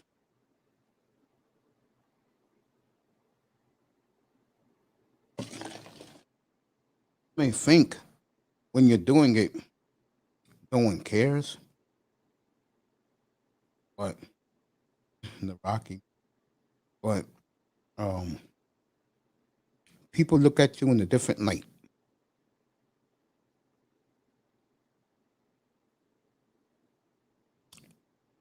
So I'm like, you got to be kidding me. You have those moments. Yeah, Sir Anthony, perfect. Perfectly summed Right on up. point. Yep, I'm the same way. But that's maturity. You know, like it takes a level of maturity to be able to say, okay, there's still an ability to have dialogue here. And I'm actually intrigued by why you feel so differently than I do. If we didn't have those conversations with people who see life from a different perspective, we would never grow.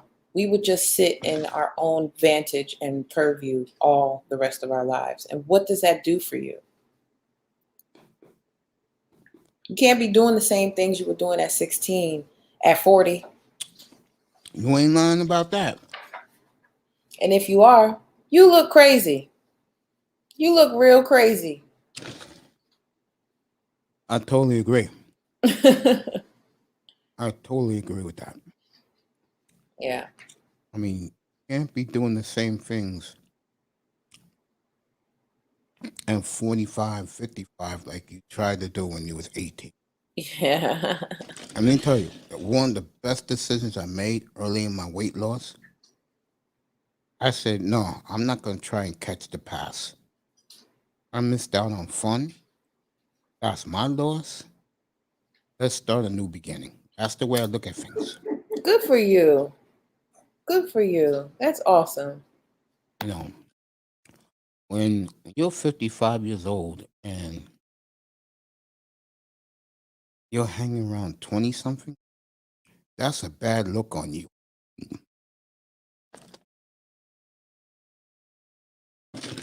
That's a sad look too, I might add. But you know what? It is sad. But the thing is, you tend to you have to meet people where they are, right? You don't have to stay there, but you meet them where they are. Mhm. And perhaps maybe you can shine a light on where they're going to go, right? Mhm. We all come into each other's lives for a reason. And that's why I'm not so quick to pass judgment on people. It's easy to do that, but like if you've learned anything about life, then you know that it's ups and downs and that any one of us can trade places in any moment. So it's just really important to have patience and have that grace of understanding, okay, where you are in your life right now, you see it this way. And I can understand that. But I see it differently because maybe I've lived a little bit more than you are. I have more experience in that area of life than you. And maybe some years down the line, we can have this conversation again and meet somewhere in the middle. That's the beauty of life. I totally agree. Yeah. I totally agree. Mace, I think I'm going to let you go get your barbecue started because I'm hungry now and I want to go get something to eat. All right. Go ahead, baby. Thank you for Are you being going to with us. come back later or are Oh, you yeah, I'll going be to back later. stay on? Later. I'll be back Okay. on later. Okay. Love you, baby. Thank you very much. The bill for Miss Toyah. Thank you very much. Thank you for letting me get out what I had on my spirit It's not a today. problem, I baby. know it Me was and you heavy. click. Me and you click well. Yeah, we do. Enjoy your lunch and have a good afternoon. You too. Enjoy your mom's time and enjoy making your barbecue. I hope it's all good. Thank you very much, Bill. You're Your bill welcome. for Miss Toyah. Peace, everybody.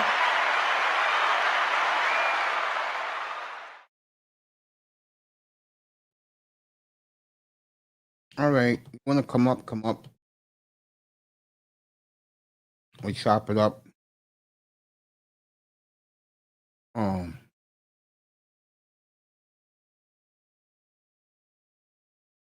While I'm waiting for you guys to come up, let me do a couple of ads. First of all, hempforfitness.com, hempforfitness.com.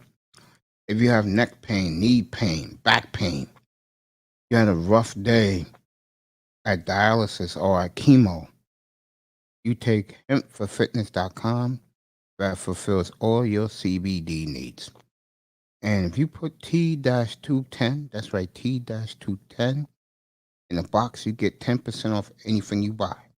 And you put Mace Taggart in the box, that's right, Mace Taggart, okay, you get a free gift. So that's hempforfitness.com, hempforfitness.com for all your CBD needs. That's hempfitness.com. All right. I was going through the baseball early before Toyah came up. The Astros flexing their muscle, the bullies that they are. They proved that yesterday, scoring 9 unanswered runs as they went on to roll the Chicago White Sox and have a commanding 2-0 lead. They're a win away from going to another ALCS. The Astros, that's Mr. Miami's Astros, are rolling right now.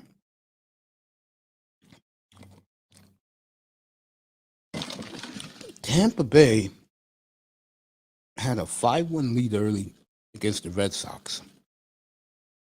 And then Boston scored 10 unanswered runs and exploded to crush Tampa Bay last night. Now, that series is 1-1 going back to Fenway Park.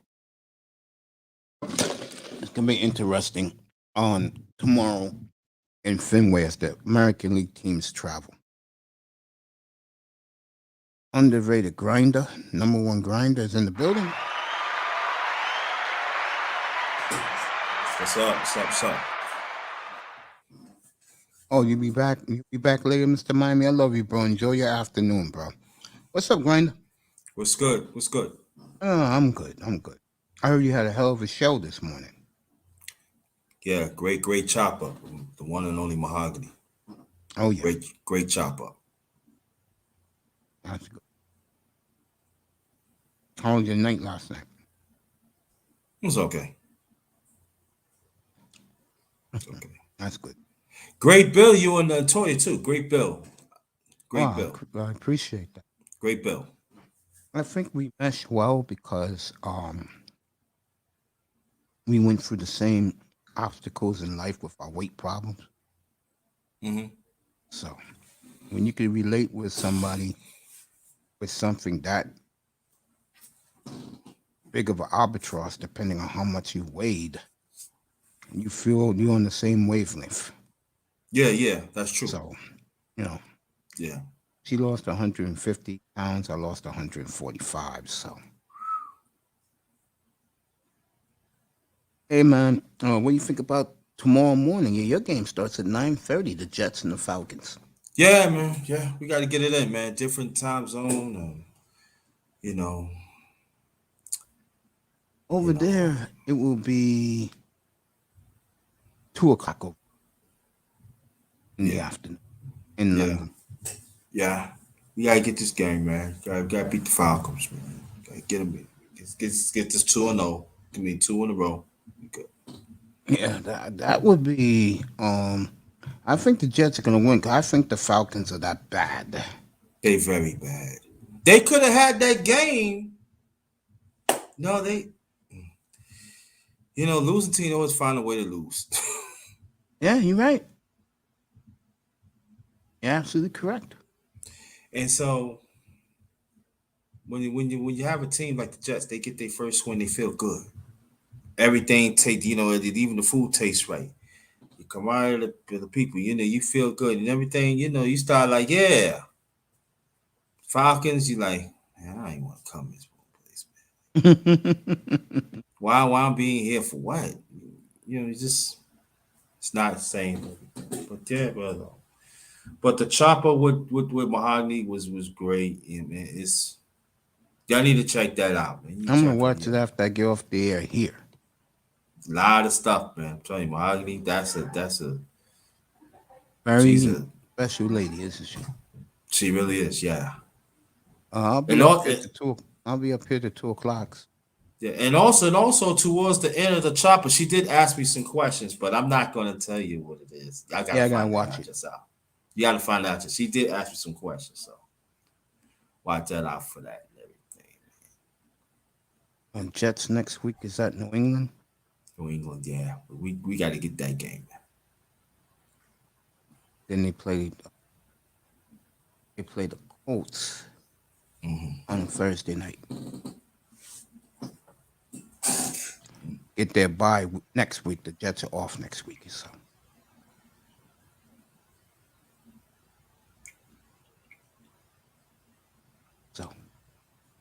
Since they're off, see the whole schedule. Oh, we got a good doubleheader tomorrow, Grinder, up here in New York. Oh. At the same time, at 1 o'clock, you got Green Bay at Cincinnati. You know I want to watch that. Oh, yeah. Yeah. And Miami's at Tampa. And then the late game here is plus the Giants in Dallas. I'll skip that. I'll be on the air here. And then tomorrow night, the Bills. This is the game they've been talking about. They'll get their rematch with the Chiefs tomorrow night. So.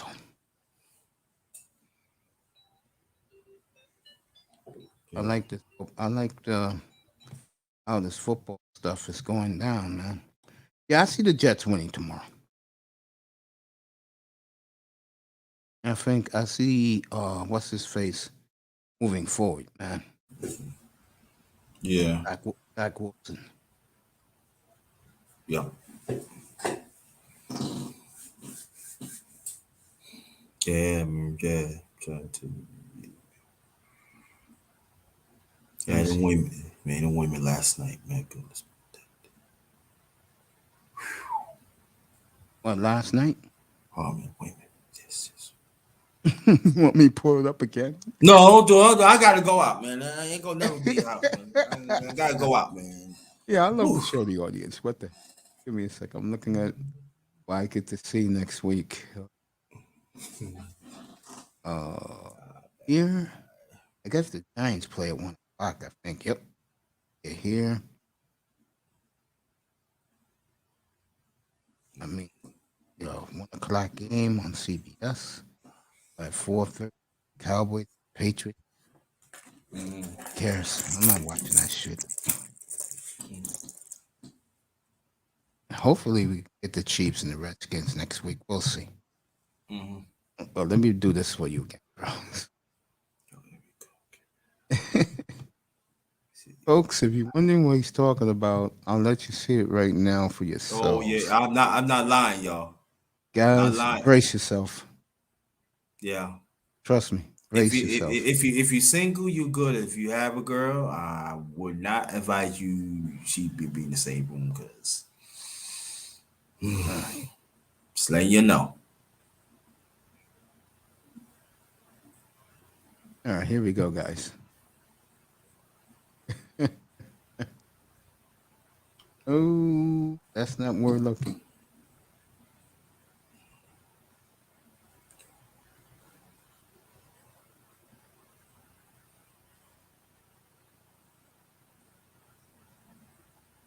What's going on, brother Nair? Thank you so much for always supporting the Mace channel, my channel. Really appreciate you. Keep up the great work for yourself. Peace to you and your families, and the rest of y'all. Peace to y'all and your families. Guys. Yo, what's up, Kwame? What's up, bro? Long time no see. All right, guys. If you get your passport, this is what's waiting for you in Rio de Janeiro. And let me tell you guys right now, you're not getting women like this in the United States. First of all, the ones that look a little similar to them, they all went to the white and Asian dude, bro. So get ready for this, fella. You guys are going to die. This is what waiting for us black men in Rio de Janeiro.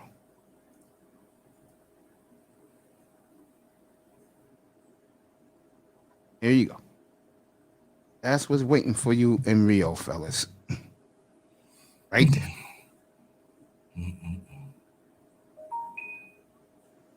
Oh, yeah. That's what's waiting for you brothers in Rio.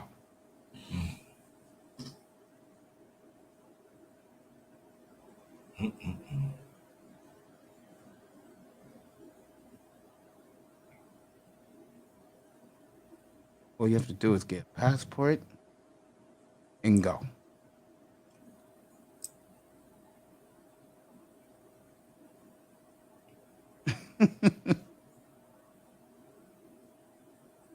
Oh, boy. That's what's waiting for you black brothers in Rio de Janeiro. Dying to be with us, bro. And I'm not lying. So for all these dumb women, all these dumb black women who say that, oh, they only want your passport. No. We're their kings. You didn't treat us like kings. You badmouth us, degrade us. That's what's waiting for you boys in Rio. Get your passport, get down there. They're begging for you guys to come. And they're all over the place in Rio de Janeiro and in Sao Paulo. That's what you get. And Brother Naira, she is natural. Think of that. Oh, yeah. She's natural, fellas. I'm telling you, I'm brave. I'm saying my pennies. I don't care how long it's gonna take me. I'm getting that passport, and I'm gonna make sure update that. Yeah, I'm out. Yo, I'm on that plane, Joe. Yes, I am. Yeah. Look at that, yo. Cali, Colombia. Black women look similar to this.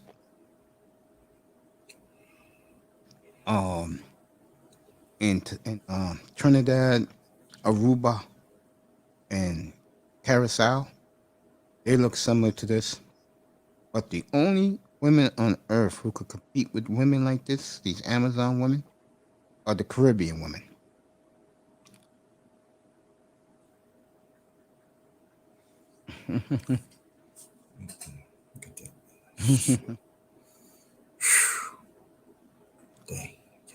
This is the black man's delicacy right here. Yeah. Picture you laying. I'm just saying. Picture you just laying in the bed. You shake your head like. Yes. Am I in the dream? Yes. I mean, what I want to know that I deserve this? I just want to. Yeah, sometimes like can you touch my foot? Can you touch my head? I just want to know. That's no dream, fellas. That's real. You're up there playing Rio de Janeiro. That's what you're gonna have greeting you at the nightclubs, at the hotel.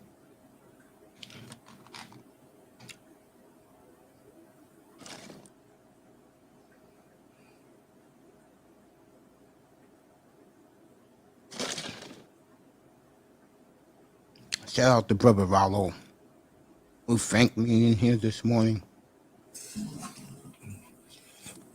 for showing off some of these real women.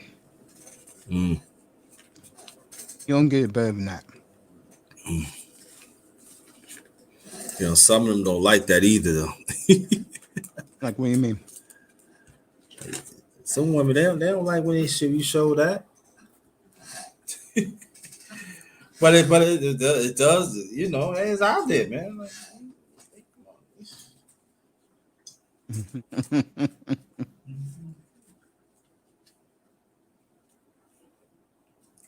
it does happen. Oh, okay. You're welcome. You're welcome, Coffee. Let me say hello to him and Chapman. You like that, don't you? Look at that.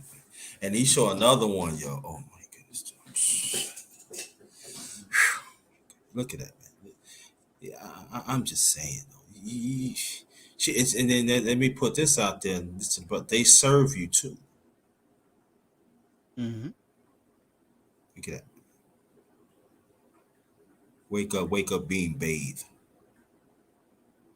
Dry you off. Cook too. Every day they cook something.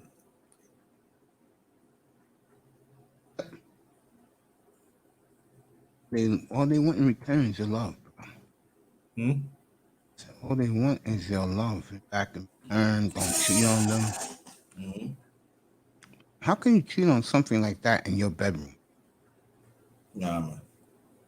Listen, dog. Listen, man. I see something like that. I ain't trying to go around no tourists. I don't even think about tourists. It made no sense to me thinking. I ain't thinking about tourists. Nah, I'm good. You sure? Yeah.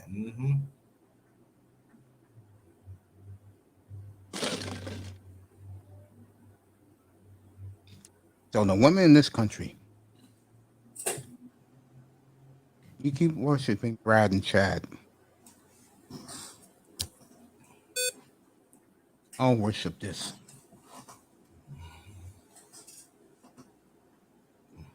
Colombia. That's how they look in Cali, Colombia.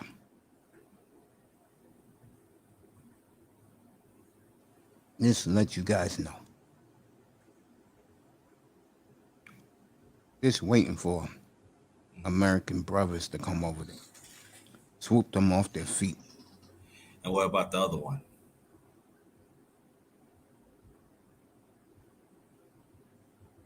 What, this one? No, the other one. The one. I gotta go up for that.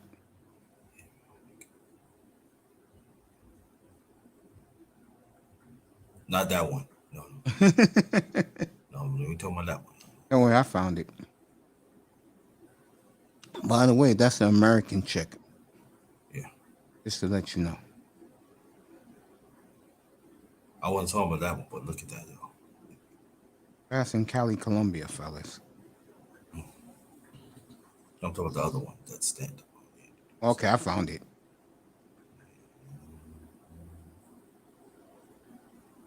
Oh, yeah. That one.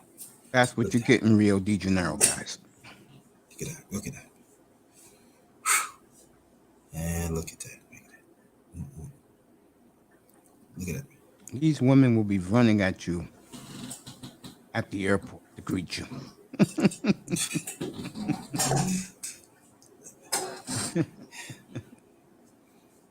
Look at that, yo. Coffee is like saying naturally beautiful. Listen, when you look at some stuff like black men, makes you want to cry, man. I said, damn, what? I mean, all these years I be missing out. All that time I be missing out, man. Women like her and the one in the red, they get my full accounted attention. Oh yeah, I'm not there. Listen, they come to me something like that. Yeah, you gonna take me to? Oh, well, you all right, guys? Let's go. Look at that, yo. Look at that. Look at. And listen, she stopped me from eating, man. Look at that. I'm all in, bro. I told you, brothers had told me like, yo, man, shoot, I ain't coming back. Coffee, to be honest with you, I have people over there, and they told me this. You know, my nephew's buddies. I was telling the story before. I'll say it again because you're not here.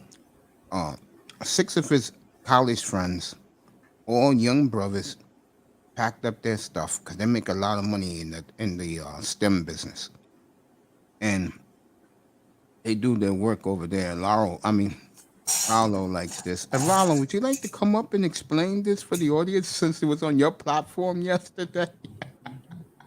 Oh man, did we have a good time yesterday up Yeah, there? matter of fact, I was talking. Remember the story I was telling about my godson? He called me. I said, "Yeah, man, I was on channel talking about that." He said, "Yeah, man, I'm making my travels down there next month.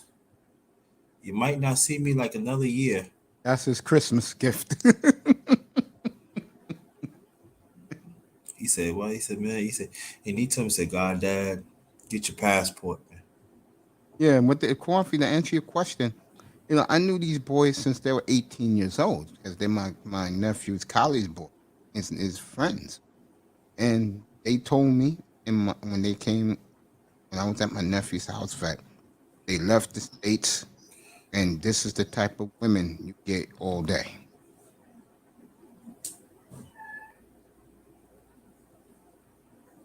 That was the top 10 show panel live stream of all time. I appreciate that. Oh, we had fun yesterday. And the women in the audience were stunned. The things I was saying behind these type of women. Black women here in the United States, they're very delusional. Yeah, it is paradise, bro. It is paradise for black men. All right, one of my favorite people on earth, we got 3 New Yorkers, 2 from Brooklyn. I'm in the BX. The great Rollo on the 7th is here. What's going on? Yeah, what's going on, Chief, in the building? What's good with you, man? I'm all good, man. I plugged this show last night, and I was showing the ladies all last night, and a lot of the guys who were in the audience were in heaven.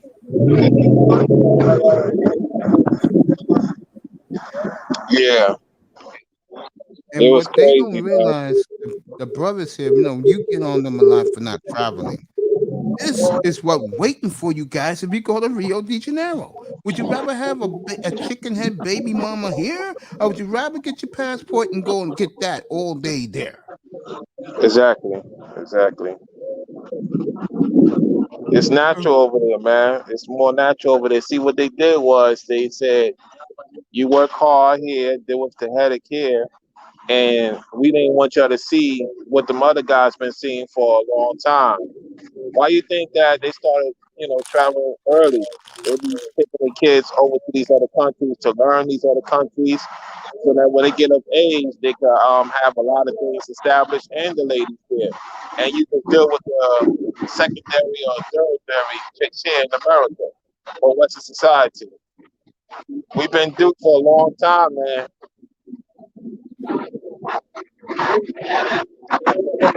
I agree with you. We've been lied to forever.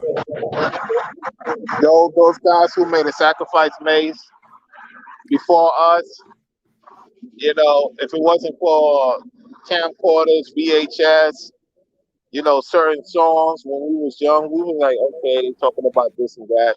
But now when you see it,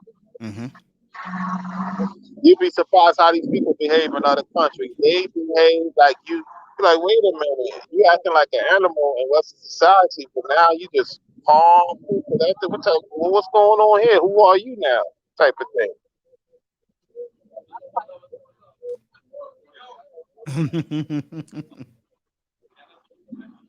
I'm gonna put your quote up, Sir Anthony. There you go. Yeah, but brother, I'm gonna get going. Yeah, I'll park it there. But brother, I'm gonna get going. I'm gonna talk to you later on. Yeah, I'll be on your platform later if you're on, bro. All right, mate. Peace. All right, man. Love you, bro. The great Rollo on the 7th.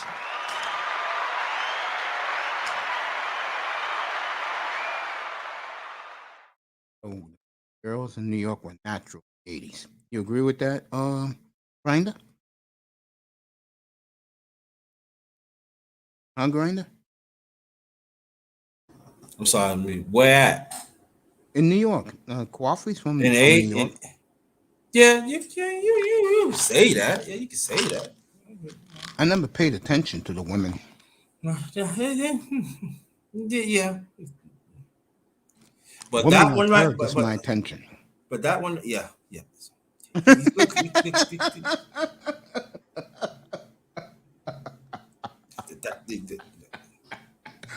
Oh my God! Look at that! Oh my God! Let's see. Fellas, get your passport, black men, and go. They are waiting for you, and most of them look like that. Okay? You ain't gonna see too many skinny women in Rio. They do. They're playing soccer for the Brazilian soccer.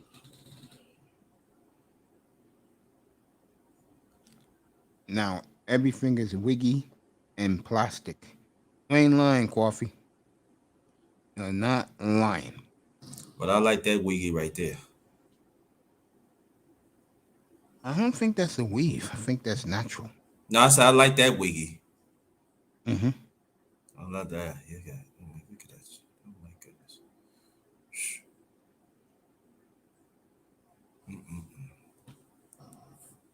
Look at the hair. Oh my goodness.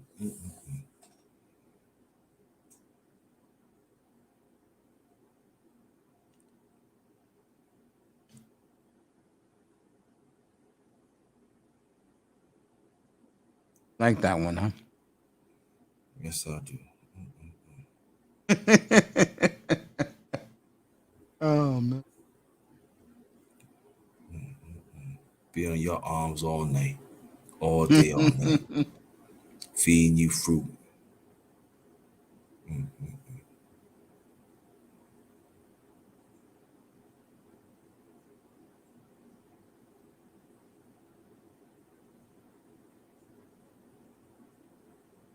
I don't blame you, man. Had a few minutes, I had to get out of here and get me some food, but I just had to. Look at that, man. Look at that, y'all, man. Come on. That one time. Yeah, passport out. Say something. That's gonna be my birthday present in June. I get a nice birthday present. They say, "What you got, bro?" You got a passport. Get on the first, trying to fight for me.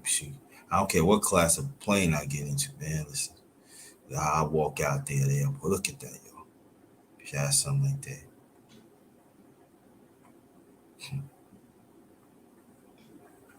You be smiling so much that your cheeks be hurting.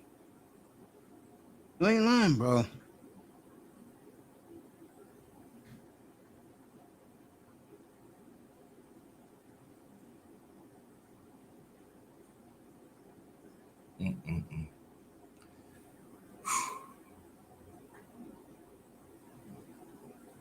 Oh my God, was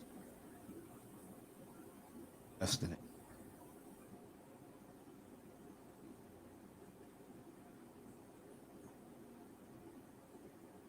Shout out to Danica Marie. She made a new slogan, hashtag Black Women. Where are your Brad and Chads at? Oh man, that's crazy. How long you gonna be up, Base? Once you leave, I'm probably out. Yeah, I gotta get me some food. Gotta get ready for the fight tonight, the big fight, and on the card's gonna be hot. So Oh yeah. Yeah.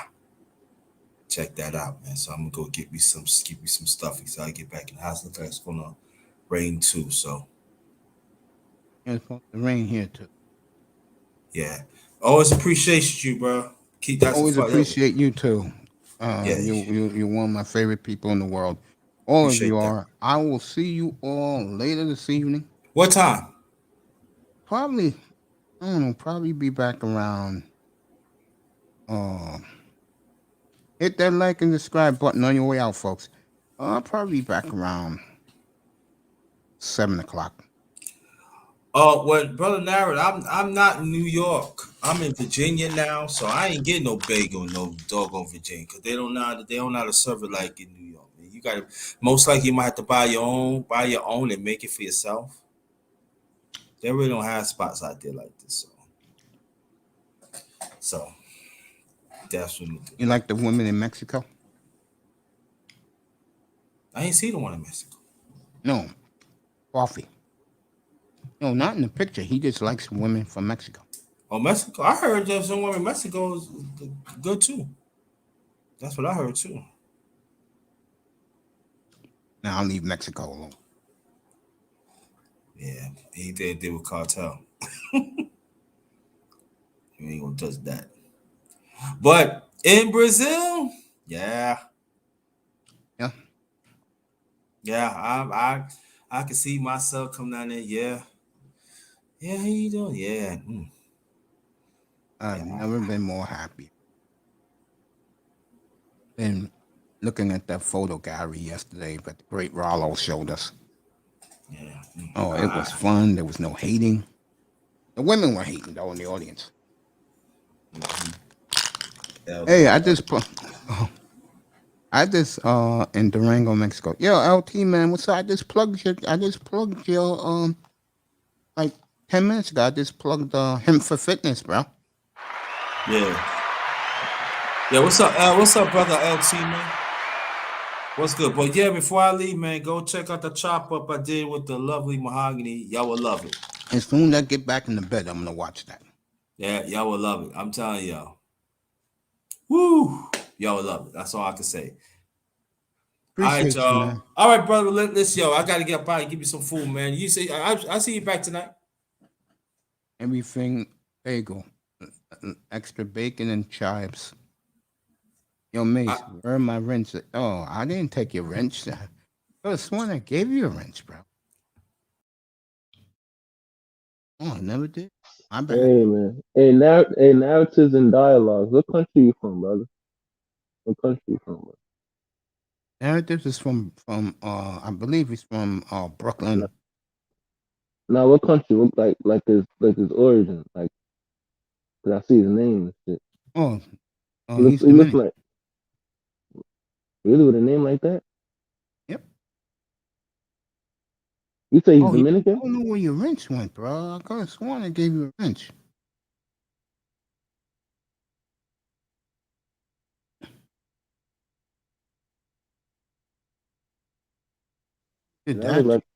That look like a West African man. That look like a Nigerian man. That's I was asking.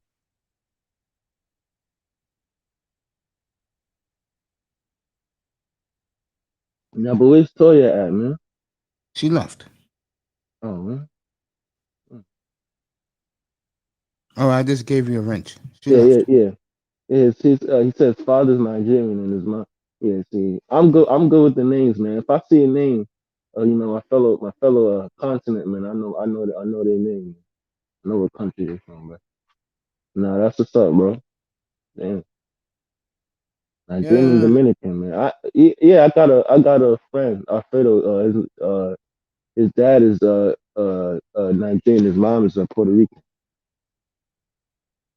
Yeah, he's one of my good friends, man. So Yeah, man. yeah, that must be kind of like cool because that's two completely like different cultures and shit, man. Damn. Oh, I was gonna say this. That's right. When we hit the 500th show, I'm gonna have a trivia question about myself, and if you can guess the answer, you're gonna get a very nice cash app. That'll be the night of the 500 show. Is it gonna be about what's your favorite flavor of Tic Tac? That's what. No, it ain't gonna be that. But makes love is Tic Tacs every day. Maybe on It that. calms me down, man. Shit. I feel you, man.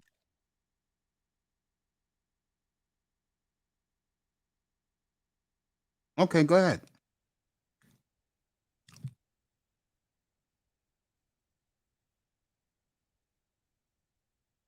Yeah, I'm gonna post so you can see Bagas and Asian. Okay. What did Bagas post something or something? No, he did a promo. He put me in the last one. He put Bargoff in this one. Him and Bargoff got a nice relationship. Oh, what? Mm-hmm. Bargoff is good people, man. Yeah, I know, man. Man, Bargas is the reason why I'm here, man. For what's for Bargas, he ain't put me on. Bargas was like, this is brother from New York. I said, from New York. Who's this guy? And I saw he introduced me to it, and I was like, oh shit. I was like, and that was like kind of early summer, so you was like more like you was heavy. I feel like now you kind of calmed down like a bit in terms of like the like talking about the women and all that.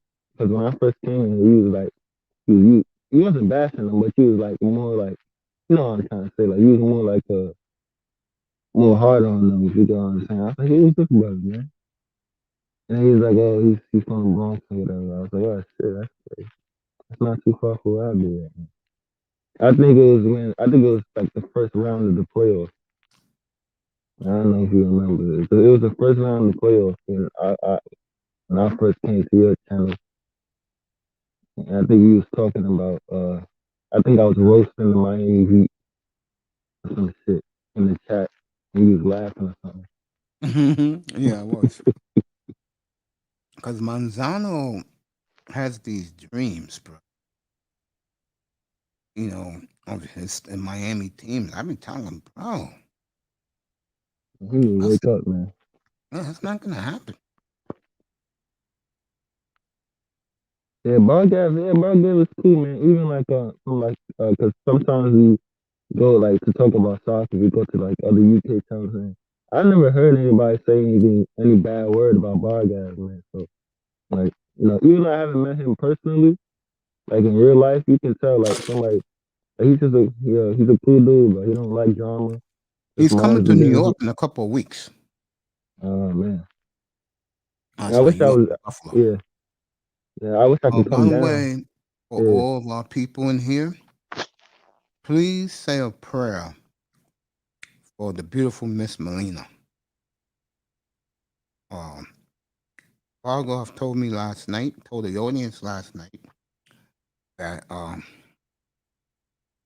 young lady's gonna have major heart surgery on Thursday. So Yeah, how come I didn't know about this shit? wasn't up here when he said it yesterday.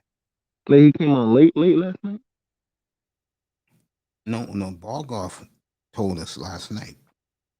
Yeah, I haven't heard that. I haven't heard that. I was thinking about like DMing because we haven't spoken like 2 months or something. So yeah, I haven't seen her in a while, man. Cause I know she was I'm not too sure. I think she was saying like she wanted to move to London because I think she got accepted to like a law school over there. I was like, damn, that's what's up, man. So I think that's the last time I spoke to her. I was wondering because I know she was going. I think her dad had an issue, like health problems or something. That's the last time I heard from her. And man, like I said, man, they cool people, man. You know what I mean? It sucks because a couple years I'm trying to go to Toronto, visit there, man. I was hoping she could show me around, man, but I think she's gonna move to London.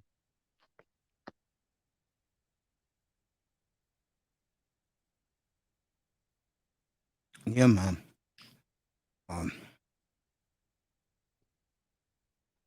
Yeah, my heart my entire mood changed when he told me that last night. Yeah, man.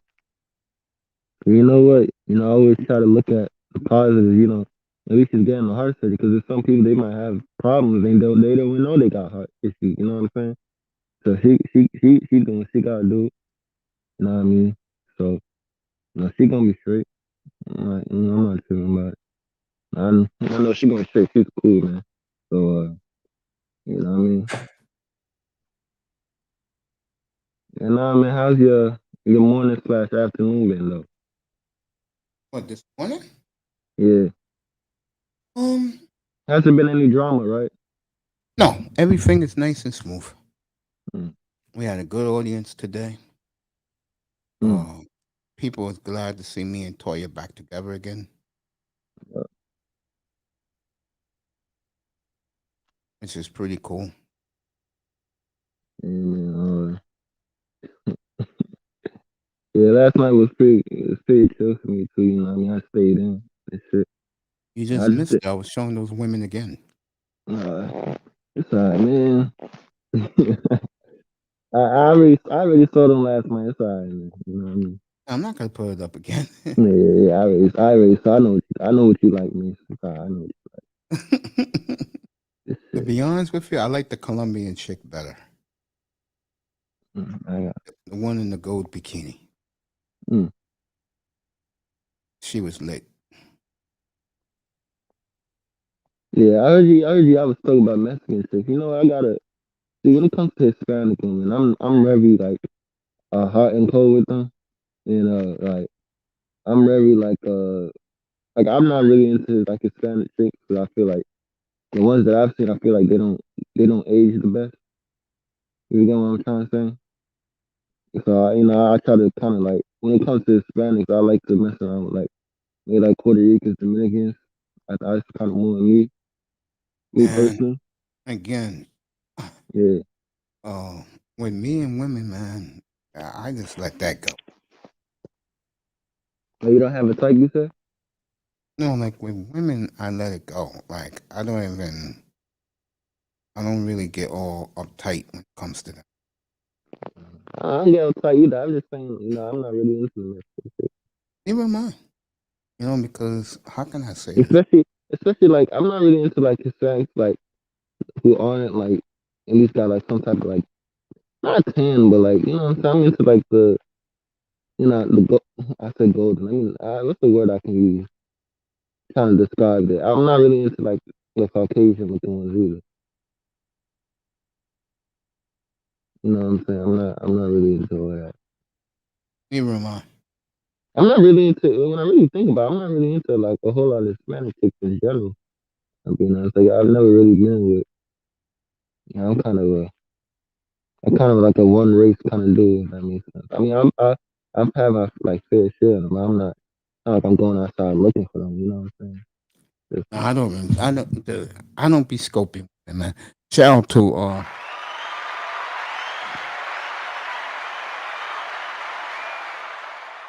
out to narratives and dialogues with Quafino Aldunabi. Did a hell of a and, job. and, and, and you want to know what when I saw his name Quafina, I thought he was from Ghana for a second because a lot of Ghanaians, a lot of our names, like our middle names start with K and W. Like my middle name, like my like traditional middle name is Kwesi, which is like KWE. Damn, I didn't even know how to spell it. I barely use it when I write it. But I saw KW and I automatically assumed he was from Ghana and I saw his last name.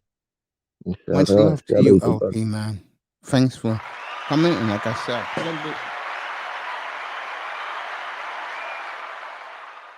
I wish you dropped the link so people can go get it up. Yeah, but Mace, do you have like good relationships with like a good like African brothers? Like, do you have some friends who are African brothers? Nah, Not, it's yes, not because I have anything against them, but they have something against me. man. Probably because I'm an American brother. You ain't still in the Bronx. You don't be seeing no Ghanaians, no Nigerians, man. No, we got nothing in common. Man.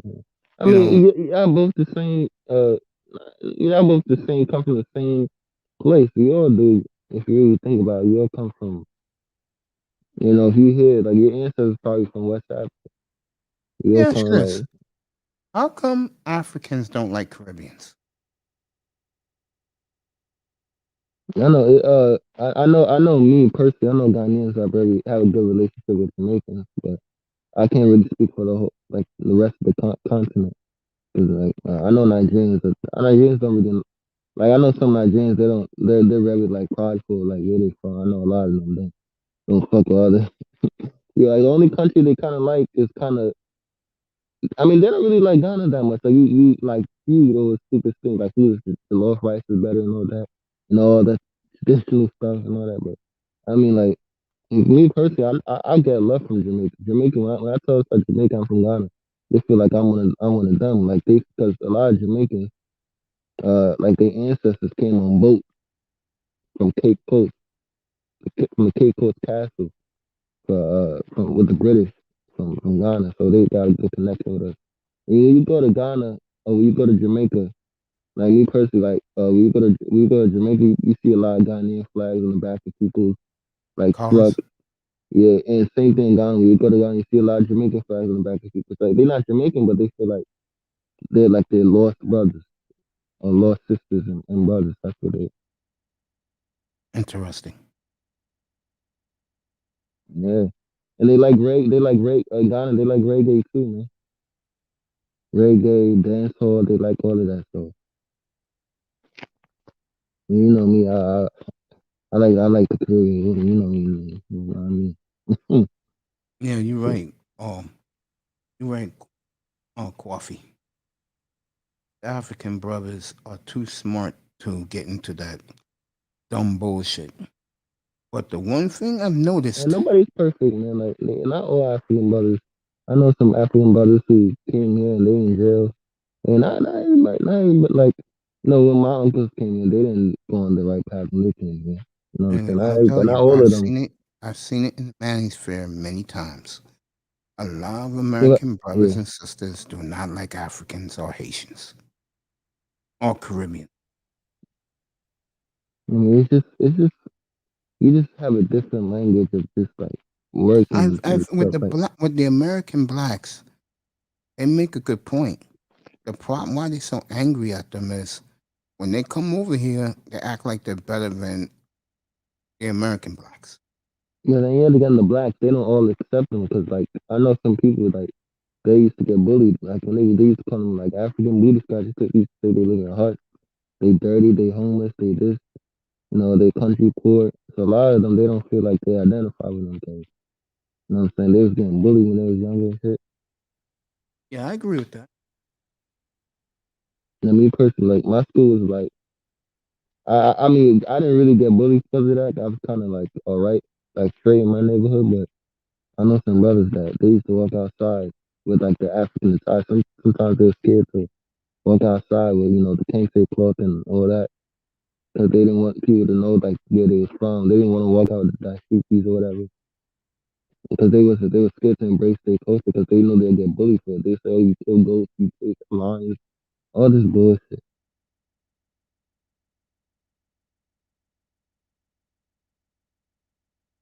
Well, again, one of the big problems we have, coffee, is a lot of American brothers, they're not even planning on going to Africa. And that's the problem. Why they not planning to go to Africa? Listen, if you go to Africa, do you know how much history is in Africa? You know what the problem is? Everybody comes from somewhere. You can't just say you African American. Bro, you come from Ghana, you come from Senegal, you come from Nigeria, Ivory Coast, all those countries. You know what the They come problem from those is? countries, bro. Because it's a disconnect. It's, it's both parties. Yes, like a lot of Africans do have the mindset like, oh, African Americans have been here for so long. How come they haven't built something? I'm trying to tell them like, you guys only make up 30% of the population, and most of that population of the 30% is black women. So black women barely at a disadvantage. You guys barely have anything to build, but then yet again, when some of the African brothers come in, they get made fun of. They don't get things like opportunity. They come here and like they automatically get like backlash for it just because where they come from. You know what I'm saying? They get bullied, say they dirty, they say they this. A lot of kids, like African brothers, kids go through that shit, man.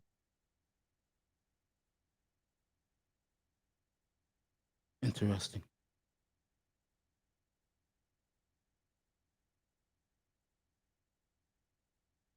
Somebody you ain't never had no African friends? Do I have any African friends?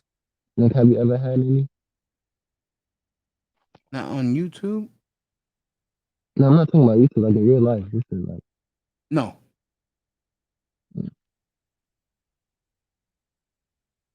so you haven't had like any African men like on your African friends on YouTube? Yeah. See, I look at us as one. That's how I look at us.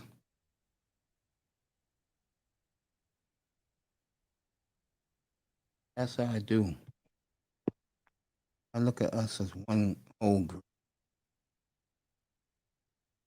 You know what I'm saying? Mm.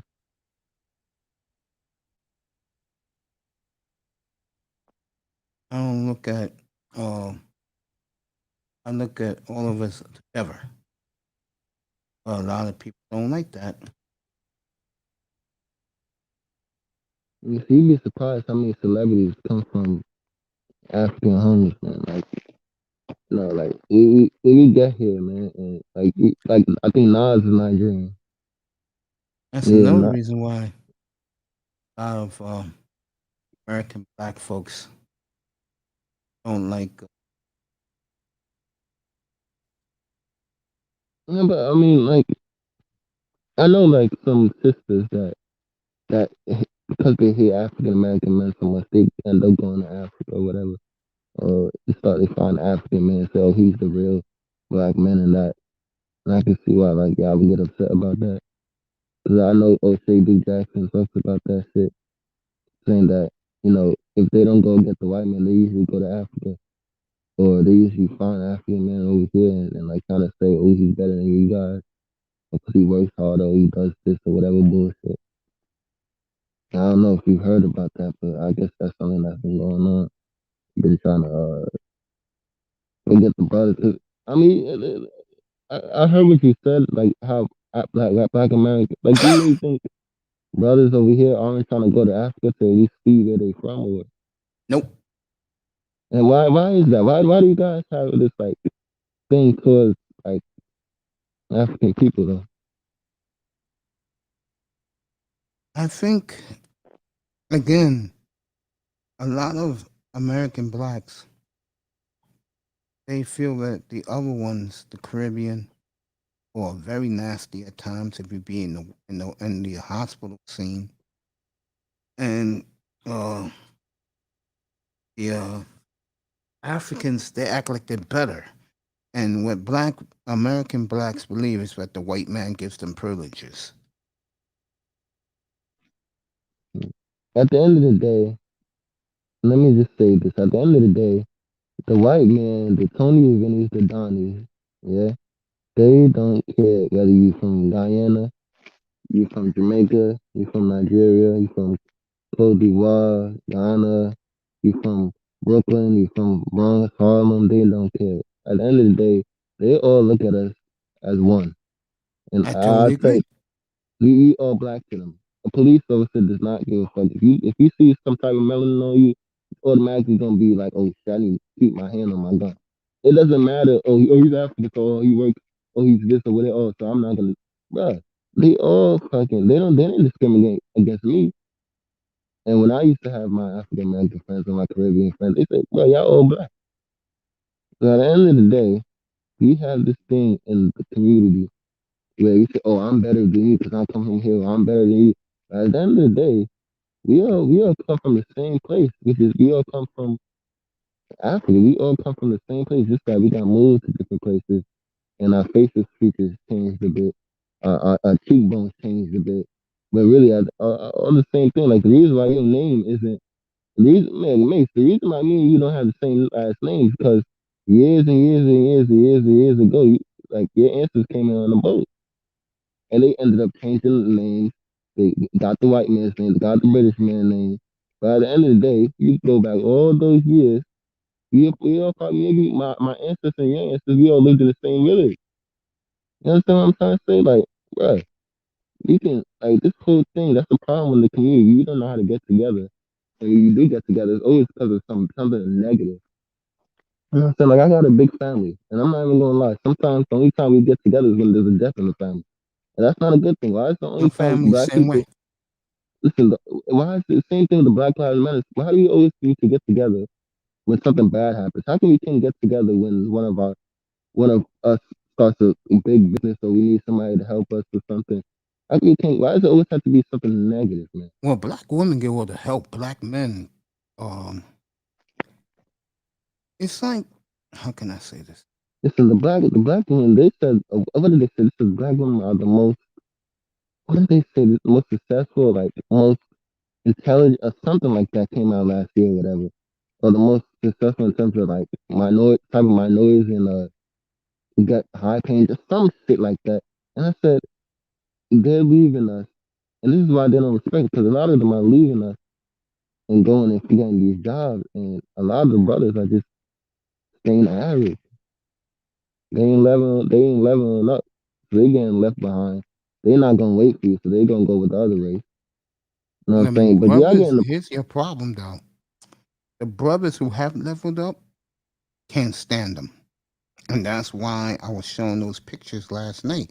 And what I kept saying, I said, those brothers don't give a damn about these women here in the United States. They really hate them, bro. I think you said it last night. You said, you telling me these guys can't let things go?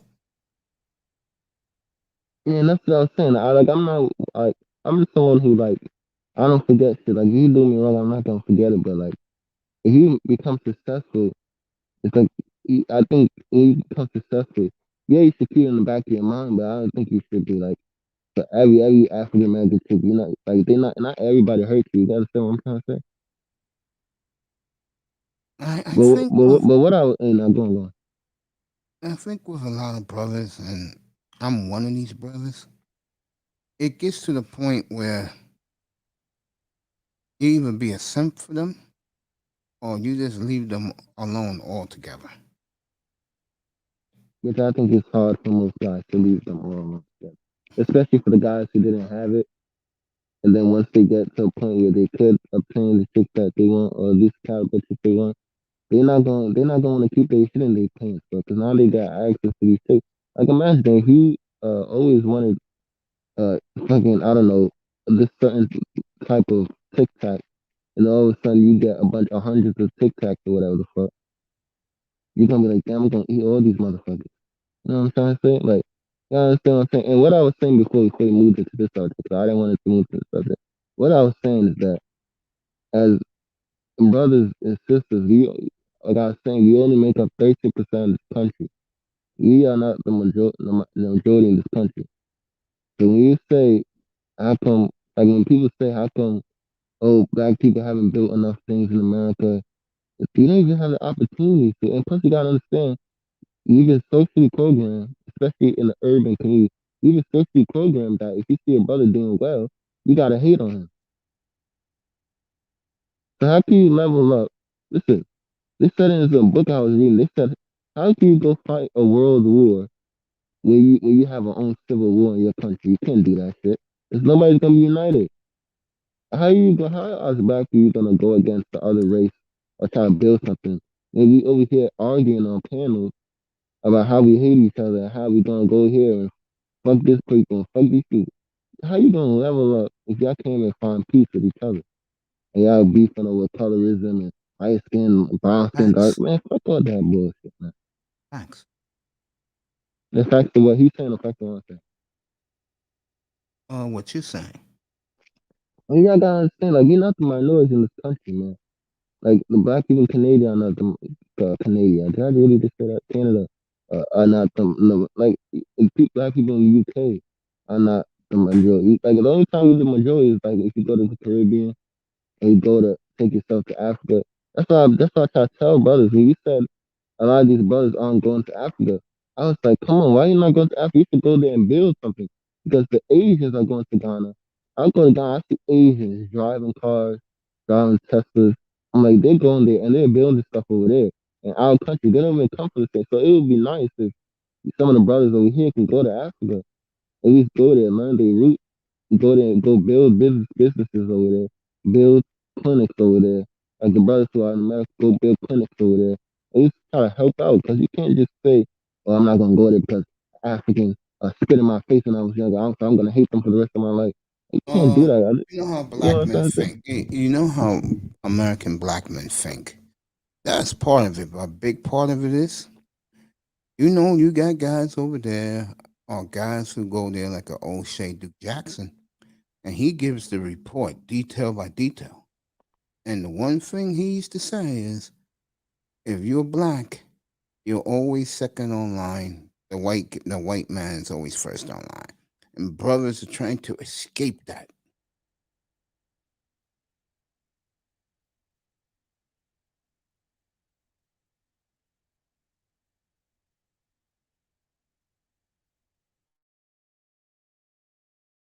Yeah. I think that's a big problem too. I mean, too many brothers. Uh, like I said, the new slogan for American black men is "Get ass, die trying." And that's the bad. That's not a good thing though. I know it's not. That's the Because problem. when you say get ass die trying, Yep, that's the way they think. because when you say get ass die trying, that just means let's go and let's completely forget about our purpose, get our jobs, and let's go chase ass. You fail chasing ass, and it is what it is. You can't, that's if that's the new slogan. No wonder why we ain't moving up because we too busy chasing ass and chasing bitches that don't want to fuck us probably instead of chasing the purpose. Instead of chasing making money and stuff like I'm trust me, don't get it fucked up. I'm still kind of young and trust me, I'm not mature. It might sound like it, but I'm nowhere near where I need to be, right?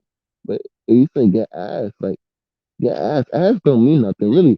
I'm at a point now, but like ass don't really mean nothing. It's not tangible. Like you get with a chick, bro. It's just like what the hell you gonna do with this pussy, bro?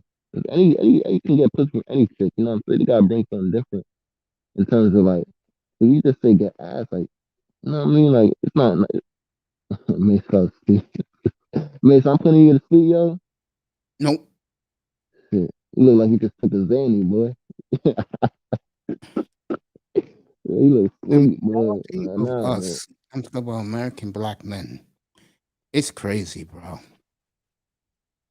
Man, and that's Well, what I said last night. I said what I want is in the next 10 years, a lot of brothers to be successful because a lot of these chicks is chasing the same dude, which leaves the average dude more time. I mean, not more time, but they're not getting asked. So maybe they might focus on their purpose more because now the dating game has changed. You got to have 6 packs, be 6 foot plus, and most dudes ain't that. You know what I'm saying? So I'm expecting more dudes to be successful because they're not chasing ass, but they're not getting ass. You get what I'm trying to say? So maybe they might put their time towards something else. You know what I'm trying to say? yeah, Antonio Lives, what's up, my brother? Um, I'll be out of here in 15 minutes. I'll be back later tonight, and we'll do a lot of this type of talk. Plus, the baseball's gonna be going on. Game 2, Dodgers and Giants, Brewers and Braves. Tomorrow is the Game 3 in the American League, and then Monday, Columbus Day, everybody's playing. So, In Columbus Day, that's another thing that they teach you growing up. Christopher Columbus. Listen, how can you go to somebody else's house and say, "Yo, I just discovered your house, motherfucker"? I've been living here before you. How you discovered something that was already there? That's the problem I have with this education. So they teaching us random shit. This Christopher right? Columbus didn't. Christopher Columbus discovered America for the Europeans, not for anybody else. It's for the Europeans. Yeah, that's an Italian holiday. But listen, I don't mind having a day off though. I can't lie. When I was in school, I didn't mind having that day off. What I'm saying is that he didn't discover shit. The only thing he discovered is when he came to America, he gave all the Native Americans and which is why the communities are barely here. He gave all of them smallpox and chickenpox, which ended up killing everybody on the islands that he discovered. How come nobody talks about that? Because they didn't want you to learn about that. They want you to stay blue pill and not know the truth of life. When you get older, you learn about all this shit, and you realize well, all these years they was teaching us. How come they didn't teach? Like, I mean, I learned about the Black Panther Party when I was in school because we just had to, right? Because it's just the area I'm in. But most kids, they didn't know anything about Fred Hampton. They didn't learn about Fred Hampton. They didn't learn about they learned about Malcolm X, but in school, be honest, Mace, I don't know how your curriculum was back in the day, but did they teach you about Malcolm X as much as they taught you about Malcolm Luther King Jr.? No, And why is that? because Malcolm X was Fought back. more of an activist. He fought back. That's why. That's just a simple. He fought back. They don't want us to know that you have a voice and you can fight back. They want us to stay peaceful. And this is why I always said Fred Hampton is my favorite activist. It's because he used force. In life, people are only gonna respect you if you use force. If you tell your kids to sit their ass down and you just say, "Oh, I'm gonna beat you. I'm gonna beat you. I'm gonna beat you," and you don't slap them up across their head, they're not gonna listen to you. You gotta be assertive with some shit, man. If you want something to be fixed and want something to be done right, you gotta take it to the man. You don't sit there and march. You know, and no disrespect to Martin Luther King. I've been to Martin Luther King's house, the museum in Atlanta. I don't mind. I don't have no problem with Martin Luther King. I'm just saying there's a reason why they don't teach you about Malcolm X as much as they should, or Fred Hampton, or all these other guys, because they wanted to say, you know, well, as a man, as a black dude, you gotta be peaceful. Blah blah. Nah, fuck all that shit. Interesting. They don't want you to learn that shit, man. Coffee said you're speaking truth. Yeah, but because they don't teach you that in school. You know what? I was good at history. That was the only, because that was the only. I got like medals in fucking history, bro, and from middle school. And I barely went to middle school. I was getting suspended every week, and I still fucking got 90s in fucking history. Because you wanna know what? Because history, what they teach you in school is history that they want you to know. Growing up, they didn't teach us about the slave castles in Ghana on the coast, and the reason why the Portuguese was going there and raping our women and taking them and making these mulatto babies and treating the mulatto babies better than they treated the dark skinned babies, because the mulatto babies, they was mixed with the European blood, and that's what the English names came into that. Because there's some Africans who got English names. You see, an African's name is Johnson. You know, a lot of Liberians, they got American names. Bro, it's because they was getting raped by the British man, the Portuguese man. But they don't teach you that in how come they don't teach you that? They don't teach you about the Congo massacres with King Leopold cutting off arms. Why they don't teach you? They only teach you the history they want you to know. Until you get older, you come red pill or whatever, and you take red pill, you learn about shit. You learn about truth of life. They don't teach you that shit, man. That's what I'm saying. That the education system, they don't teach you about making money. They don't teach you how to invest money, make money, save money. They don't teach. So when people get their first bit of money, they start spending it to get in debt. They do this, they try to flex because that's what they see on Instagram. Bro, it's just crazy, man. They don't teach you anything in school, bro. Luckily, the schools I went to, they at least tried to teach us about other activists that nobody really talks about, like Marcus Garvey, all these other guys. Like, man, you go to these regular schools, bro, that are not like areas, because I got cousins, they say they ain't never heard of Fred Hampton. I say, you ain't never heard of Fred Hampton, bro? Are you kidding me? Fred Hampton's probably one of the best activists in like the history of like civil rights. And you ain't never heard of Fred Hampton? Shit, Mace, I done put Mace to sleep with all this history talk. I'm awake. No, No, man, I'm because just what you're saying, bro. talking about is real shit. Man, they don't teach you about that, man. Right. It's sad too. They want you to end up like Martin Luther King, die while you trying to be nice and get your way. In this life, you're not gonna get shit if you don't put force into it. Man. You tell a I totally motherfucker, agree. if you tell a motherfucker, if you try to tell a motherfucker, I want, if you go, listen, this is what my mom told me. You know how some kids go to the barber shop and the barber be fucking up their hair and shit, but they don't be saying nothing? Nigga, you paying for the cut. You want it to be the best it can, because you might try to talk to this one chick, but the barber might fuck you up, man. I'm not leaving that barber shop. I ain't getting that nigga my money till my line up straight. You know what I'm saying? Till my face look right. They want you to be the people, like, because you gotta keep in mind, the people who make the curriculum, these are white people, so they're gonna teach you, like the board of education, the NYC board of education, they're gonna put the curriculum in, which is owned by most white people, and they're gonna teach you the history they want you to know. They want you to know that Martin Luther King was a peaceful protester and that he ended up getting shot. They're gonna teach you about Malcolm X. They're not gonna give you a whole week where you learn about Malcolm X. You understand what I'm trying to say? They're not gonna dedicate the time to teach you about Malcolm X and Fred Hampton and all these other guys and the Black Panther Party. They're not gonna teach you all that because why? Because they was violent.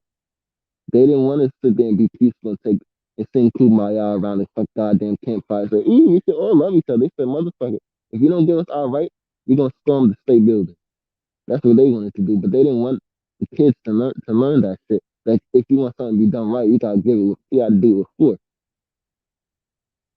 If you can't open the door, or if a door is stuck, you're not gonna pull that shit lightly. You're gonna pull that motherfucker like, open up, bitch.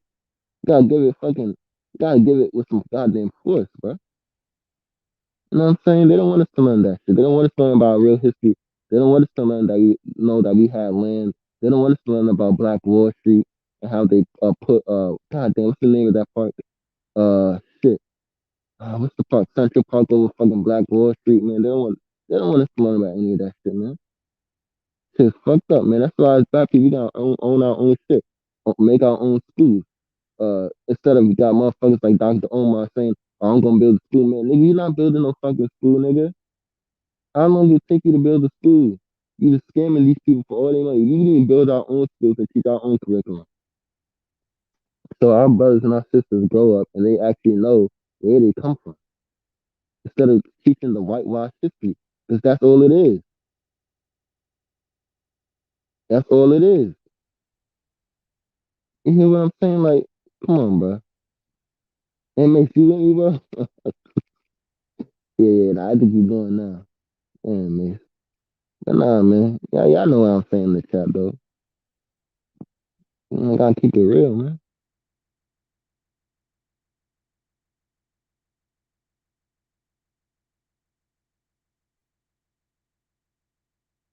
Yeah.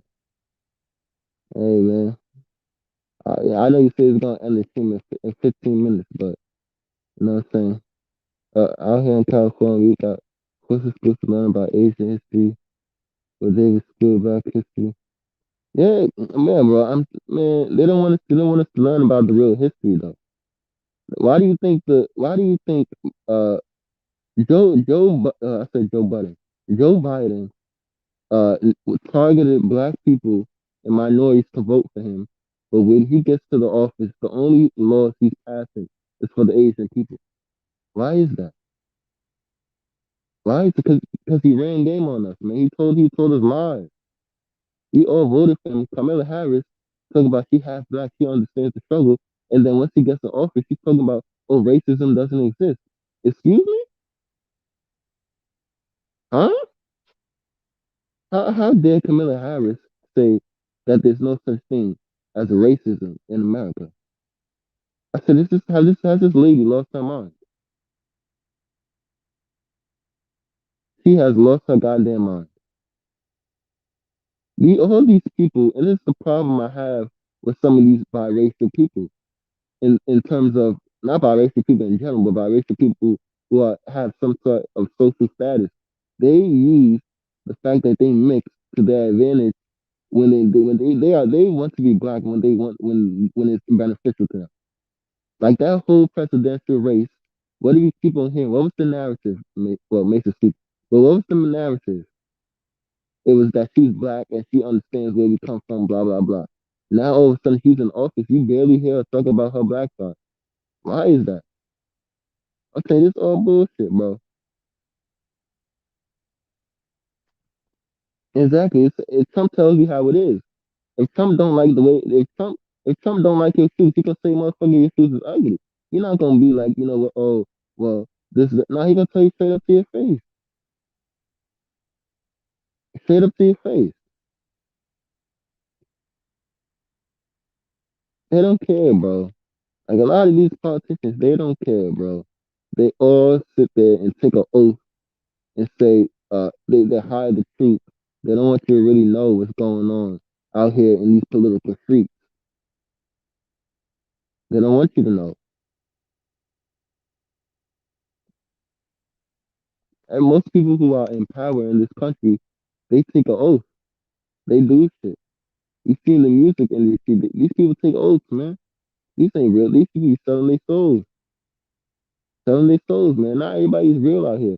Why do you think these rappers, one thing since I got out here, why do you think these rappers go to the hood and say they in the hood, even though they multi-millionaires? Because they want to keep that image, though. They want to keep pushing that narrative that, oh yeah, I'm outside, I'm in the hood. Bro, you got a mansion and fucking in the middle of nowhere. Go to your mansion, go take care of your kids, but they're gonna push out that agenda to the community saying that, oh, this gangbanging shit is cool. Once you get older, man, that gangbanging shit ain't shit, man. You know what I'm saying, bro?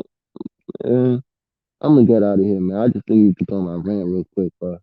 But man, you know what I'm saying, bro? Yeah, I gotta stay woke on what's really going on out here. If you learn anything in school about history, take with a pinch of salt. Make sure you do your own research. And if you can, when you get older, take your ass to those motherfucking slave castles. Take your ass to them slave castles. Don't listen to Kanye West. Slavery was not a choice. That's a big Slavery, problem. What you slavery just was said. not. Slavery is not no goddamn choice. Do not listen to that crazy motherfucker. Kanye West is lost. Do not listen to him. Matter of Slavery fact, is that's a not me no problem. goddamn slavery. That's Slavery a is not no goddamn choice. People yeah. did not choose to live. And man, Mace, I was telling you about this like maybe a couple weeks ago. When I went to them slave castles, bro, man, the people behind me were crying. I was so shocked and disgusted. I couldn't even cry, bro. I said, motherfucker, these people were living in these people were listening. Living in poor condition. You think living in the projects is bad? These people were Hmm. living in dungeons. They was in dungeons for so goddamn long that when the white man came over and opened up the door to the dungeon, they used to go blind because it's so goddamn dark in there. They used to sit in there. They used to throw food at them.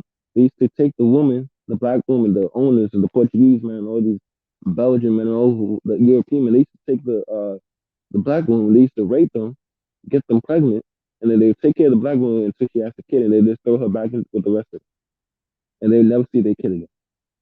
They take the mulatto kids to all the greatest schools so they can learn, and that's why this colorism in the community because back in the day in slavery times or whatever, in slave castles, the mulatto kid would be treated better than the dark skinned kid. They wouldn't have to go out and work.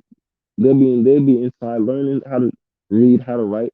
Man, once these slaves was free, and once these slaves ended up going to the Bahamas or when they were whatever the ship, they couldn't read. They didn't read. Yeah, I agree with that. They didn't read. Yeah, you're right. Coffee's been perfected. If you a brother and and you feel like you've been lied to your whole life, take your ass to Ghana and take your ass to night. I'm not too sure Nigeria has slave castles, but take yourself to the Cape Coast Castle, right, right next to Mhm. the sea. It's actually beautiful over there, but don't get it fucked up. Those castles, there's a lot of dead souls in there that were getting tortured. Who imagine being a brother back in the day and seeing your wife get raped and you can't do anything about it. If you try to do something about it, they cut off your hands and they beat your ass in front of your kids too. That's true. You gotta learn our history, bro. You gotta go back and learn about it. Man, this shit is crazy, man. I went there. I went there when I was younger, when I was 7, but I didn't understand. But now I understand, bro. You got you got people from Detroit, Philadelphia, Harlem that went there. The year of return, where all the people was going back to Africa to see their roots or whatever. They was crying because they didn't learn about that shit. They didn't teach them about that shit in school. The only thing they taught them was like peaceful protesting. With Martin Luther King, man, bro, they didn't teach you about all this history, man. How your ancestors were getting, how some of the slaves is jumping off the ship because they didn't want to go to America. They was drowning themselves on purpose. Yep, Shit, that's what I I'm hear. telling you, bro. This shit is crazy, man. The colorism, yeah, that's what colorism. That's part of the reason why colorism is even a thing. Because colorism has been here ever since the fucking Europeans brought they beauty standards inside the community. Because back then everybody was beautiful. It don't matter if you was light skin, brown skin, dark skin. But because the British man, the Europeans, they brought their beauty standards here. They brought their beauty standards to Africa, and that's where all this shit came from.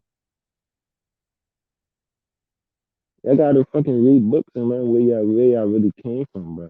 Because this history, like I said, the history you learn in school is whitewashed history. It's history that the curriculum and the board, the education board, they want the kids to know. They don't want you to know everything that's going on. They know all this shit. They just don't want to teach you about it. I They agree. know all of it. Yeah. They're not gonna teach you about the emperors, the African emperors who were promised. Said if you give the Europeans used to go to Africa, they used to say, We'll give you gold, we'll give you gold, we'll give you money, not gold, we'll give you money, we'll give you, we will show you this new world, whatever. If you let us take some of your people and take us up to our take them to our countries or to the Americas or whatever, and make them our slaves. The kings took it. They took it. They said you can have access to all my people.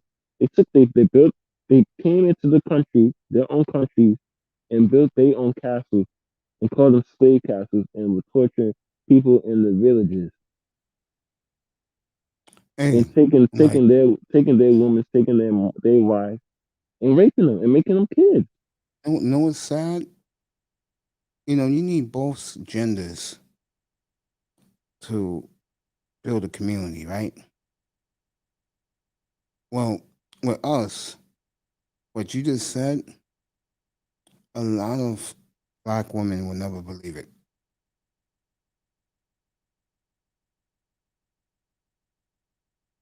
That is gay as fuck. What do you mean? Yeah, man, the whole shit is fucked up, man. That's what it is. Because for years we are the most oppressed race, and this is what the annoying part is that we can't even get along with each other. You can't even get along with each other, bro. And we are the most oppressed race. Nobody, you gotta understand, nobody wants to see the black man or the even. Let me say, you know what? Let me say black people in general. Nobody wants to see us up. We don't even want to see ourselves successful, especially the black man. Because once the black man gets power, you want to know what a white man's worst fear is? Let me tell you this, before I go. You want to know what a white man's worst fear is? Mm-hmm. They wife, they wife mess around with a black dude or a rich black guy who has success and knowledge. That is the white man's worst fear. That's why they want to oppress us and not give us the same opportunities that they give our women. That's the facts, Mace. Yeah, I That is the believe white that. that is the white man's worst fear. Why do you think these white men are shooting these black guys just for saying hi to their girlfriend? Because they know Hey, if we I got used to live out there, bro, where that shit happened. Out in Oregon, where that black boy was just uh oh yeah, talking yeah, to yeah. that white girl, and her husband came and blew him away. Because they know we stronger than them. They know that we have more natural power. You're Yeah, naturally that's more it. you are You naturally answered it. more athletic. And I'm not trying to play on stereotypes, but most of us are naturally just more athletic than them, or stronger than We're them. And that's natural. They why have to take steroids, but that's bro. why they came in with guns. That's why they came in with guns. They started taking our women because they know the woman they know the woman was back in the day they was nurturing. They're not like the woman today. They was nurturing. They was there with us. They took the women and told them their ideas, and now look at them. The whole community is messed up because of what they told. They was teaching the women, and that's why they used to take. I know I keep on saying one last thing before I go, but I promise this is the last. They used to take the strongest black men of the tribes or whatever, right? They used to take the strongest black men and they used to fight, put them against each other, let them fight each other to death to show who's the strongest. And that's probably where this whole crab in the bucket mentality thing probably came from. Because they're too big trying to see who's successful or who's the most strongest. They used to take the biggest black men, two of them, and let them beat each other to death. in the Yeah. villages. Put them up against each other. That's probably why we freaking hate each other. Hate seeing another successful brother. I was working with this one dude, and I saw this one of my coworkers. There was another black guy who pulled up in a Tesla, and my coworker's like, "Oh, look at this nigga. You think you're that? So what if you think you're that, nigga? And what you got?" I told him, I said, "Bro, what's wrong with him driving the Tesla? He probably has his own business, or he probably has a good ass job. He looks like a successful brother. Why you gotta automatically just hate on him?" I'm like, "Nigga, what type of hood ass shit is that?" He's like, "Oh, well, I wasn't even thinking about it. I wasn't even talking like that. But why you trying to make it seem like I'm hating on me?" But why could we can't just say, "Damn, he got a nice whip, damn." Bro, he came by. I asked him, "What job does he do?" This motherfucker, my friend, he don't even want to talk to me. He's already thinking that Kyle, the bucket man, say, "Ooh, he think he better than me." Ooh, nigga, if he works hard for that shit, let him show it off. Yeah, sad, isn't it? Bruh, I'm like, nigga, I asked him, what did he do? He said, "Oh, I got my own show. I think he say, what did he say? He's a doctor and he got his own business too." I'm like, bro, that's what's up. I mean, I don't want to be a doctor, but I say, yo, that's inspiring. I'm like, yo, I want to do that shit one day. Well, not be a doctor, but have my own Tesla or whatever car, whatever. This motherfucker automatically just start hating him. Oh, he think you're that. Nigga, stop that hood ass fucking mindset. If you see a brother doing well, be like, damn, how he get over there? If he's doing it well and he's doing it the legal route, instead of selling drugs and being a Pookie and Ray Ray, he probably had to make sacrifices. Just say your bum ass don't want to make sacrifices because he's still stuck in that hood ass project ass mindset, and you're not trying to better yourself. That's the problem with these brothers.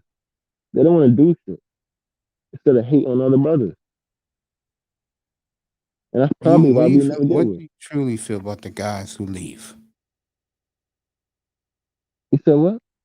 How do you really feel about the dudes who leave? You can go to other countries? Yeah. Listen, they can do whatever they want. Me personally, if I became successful, I wouldn't want to leave because I would want to build up whatever community I'm at. I mean, me personally, I don't really have to do that because where I'm from is like automatically just getting better. So I don't necessarily. But if somebody from Chicago where it's real bad, if you become a millionaire, bro, you should invest back into your community. You know what I'm saying? If you can leave, you can go somewhere and go find a wife, but I expect you to come back and help out. Because if Oprah, like if you look at Oprah, like has Oprah done anything for Chicago? Or am I like has she done anything? Have you heard of her do anything for Chicago? Like No, she do never does. She said or let do the like she hates us, bro. She said let those niggas kill each other. and that's the problem. That's the problem I'm trying to tell y'all. We It's hate each true, other bro. so goddamn much because of social programming. That when we get rich and successful, it's like you gotta pull a brother's legs to help somebody. I think one of the things that I realized, and you're seeing it getting worse and worse, the successful black people don't give a damn about the community.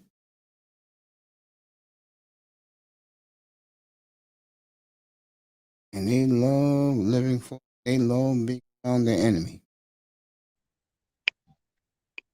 Listen, man, if you ever become successful, though, the first thing that should be into your mind is should be to reinvest into somebody or to a community, man.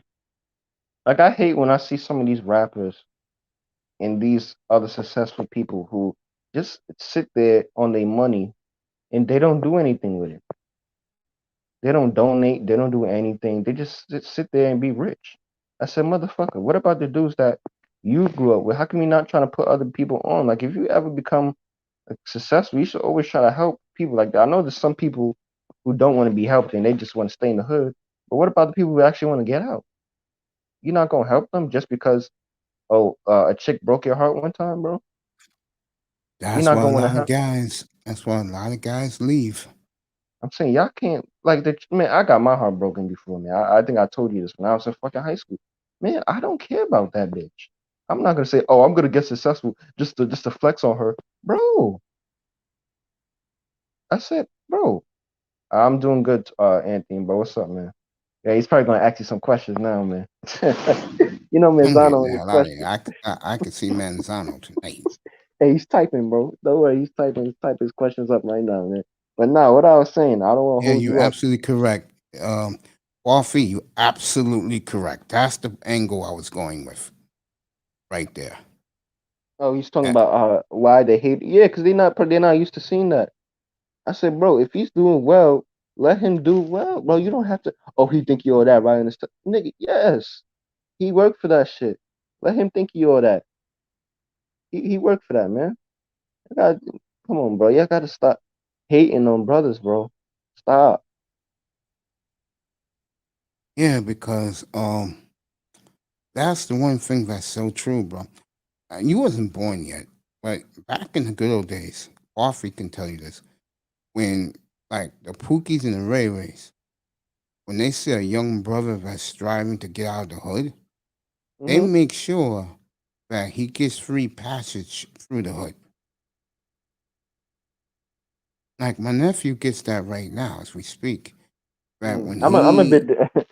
he See. I grew up a bit differently, man. Like I used to sell chips like in school and shit. And one of the brothers they come over.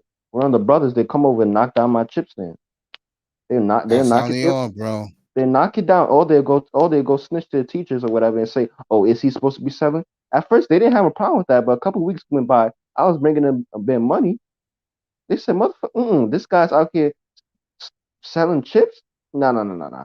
They went to go snitch, and but at first the teacher was cool with it. But then they was like, "Oh, wait, can he really be doing?" And I couldn't sell no more chips, nigga. I said, "These niggas, the damn nerve of them." And guess where they at? They still in the same place they was, still in the hood. I know one of them. They got kids. Still doing the same shit because they was too busy hating. Instead of thinking, oh shit, he's selling chips, man. Maybe I should start selling drinks or something. Or maybe I should ask him, oh, what made you do this shit? Or where you getting the chips from? How much profit you make? They not asking those questions. They like, oh, this nigga, oh, he trying to do it the real way. He trying to get money the real way. Man, let me go snitch on him. Or let me not go knock his chips. No, let me go steal his chips, man. That's what they do, Man, bro. that's the problem, bro. That's why unless we get rid of that stupid ass mindset, you're not gonna go nowhere. Because we already at a disadvantage. Why you think the woman is leaving? Because y'all niggas hate each other too. Y'all hate yourselves too. That's the problem. They don't want to talk about it. You talk about the woman and all that. But listen, we be hating on each other too. We do it. We do it worse. Oh, that's what I was trying to tell you. Back in the day, when they used to see a brother that was, let's say, a lame, try to make it out by education, the gangbangers and stuff will look out for him. Today is the complete opposite. Yep. They're gonna try and kill you.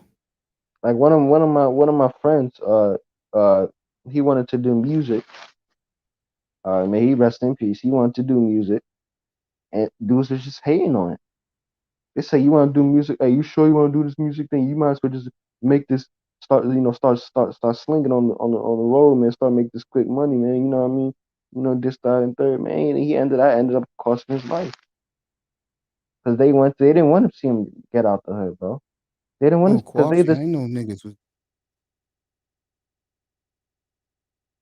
yeah, bro. They don't want to see people elevate, bro.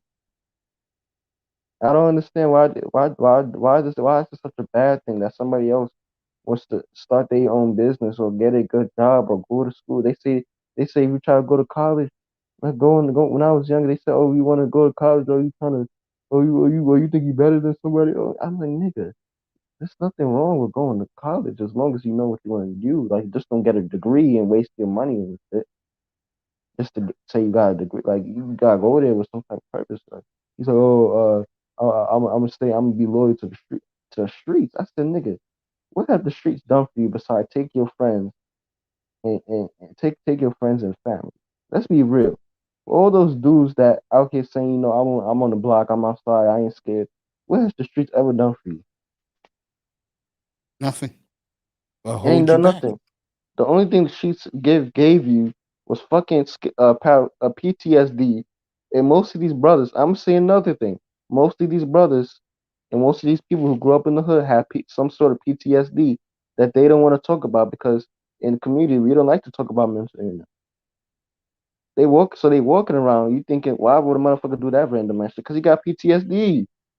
He hears something drop on the floor. He think about the time he got stabbed.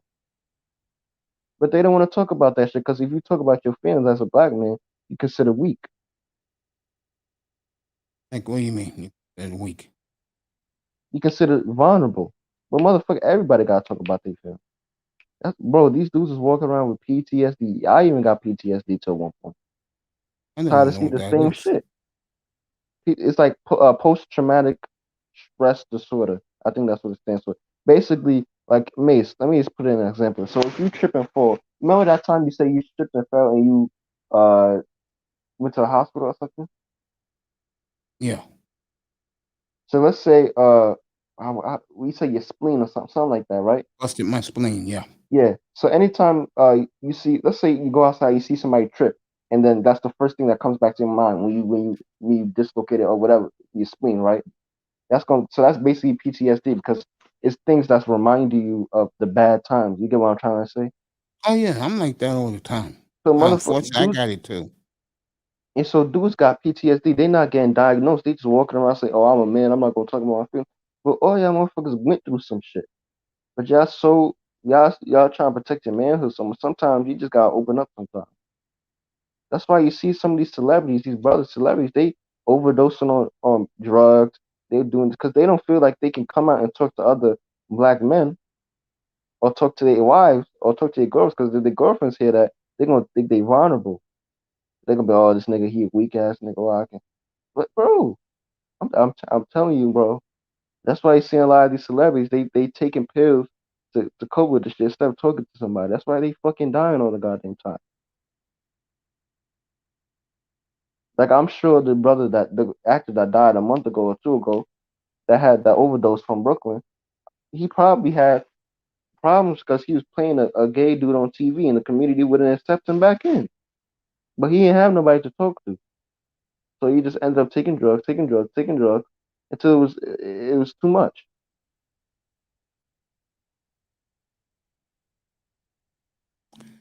Coffee, I couldn't agree with you more.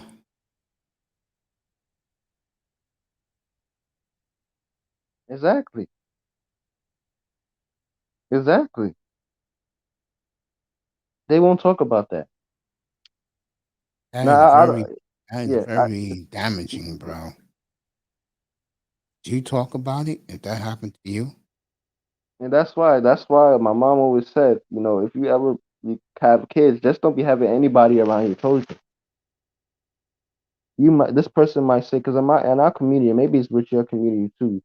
Like if we have family friends, we automatically call them uncles or aunts. Not everybody your uncle and your aunt. Not everybody got your best interest. Not everybody is there to, take care of your kids. So, you gotta be careful who you bring around your kids. But then something might happen to them when they're younger, but they can't tell the mom because the mom might think they lying or whatever, or the Oh yeah, dad because might she's think gonna they pick the lying. man over Yeah, either tell me, her baby, or you making him. stuff up. You making stuff up. He would never do that. And then she has to live with that for the rest of her life. Then when she goes into her adult life with that relationship, she can't trust the man, or he can't trust a woman if he got touched by his auntie or whoever the fuck. God, you can't just be having anybody around your goddamn kids, bro. Totally agree. They won't even talk about mental hygiene. If you take care of your skin, you take care of your nails. They say, nigga, you gay. They say that nigga feminine. What? Of course. I'm feminine because I don't want bumps on my goddamn skin. Man, what is wrong, bro? That's the problem with this toxic masculinity. There's a masculinity and then this toxic masculinity. And I don't even know what the fuck is ego because most of these guys is out here simping. So what are you talking about masculinity? Y'all niggas just choose what y'all want to be masculine about. Yeah. I just think it's sad. You know where that molestation happened the most? A lot of it happens in the Latino race more than you think. Yeah, because that's their culture. Like they're very like a lot of them. I know the men there. Like so same thing with the Italian culture that Cuomo got in trouble with. They're very touchy. A lot of the men are touchy. They like when they hug you, they give you little kisses. If you're not used to that, you're gonna be like, oh, they trying to do something. That's how they Mm-hmm. that's some of them cultures be. It's different. So you can't interact with the same with people the way you interact with your family sometimes. They might not understand. Like the sense of humor. Like if you was in my friend group growing up, you would think we hate each other. You would think if you was around my friend group and you came from a different area of the world, you would think me and my friends hate each other because we always used to clown each other. We always used to fight. We always used to, but that was just a way of us living. We didn't. That's just the way of us living. You know, some families they don't walk around saying I love you, I love you. So they just live together. Especially like in like the African community, a lot of parents they not really affectionate towards their kids or their husband or their wife. That's just how it's not like they don't love them. That's just how the dynamic is. You know what I'm saying? It's true. And back in do you guys feel that it's harder for men who are gay to come out because of the fact that most people are super religious and judgmental? Listen, if you think it's hard to come out in the black community, try coming out in the Muslim community. Try doing that.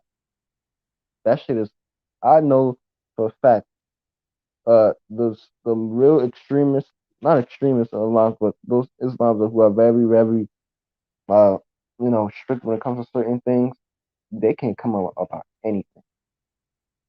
You know what? Even though I might not necessarily agree with homosexual people and how they live their life, one thing I will say is that you know what? It takes a lot to be able to come out and go against the grain and say, you know, I like this.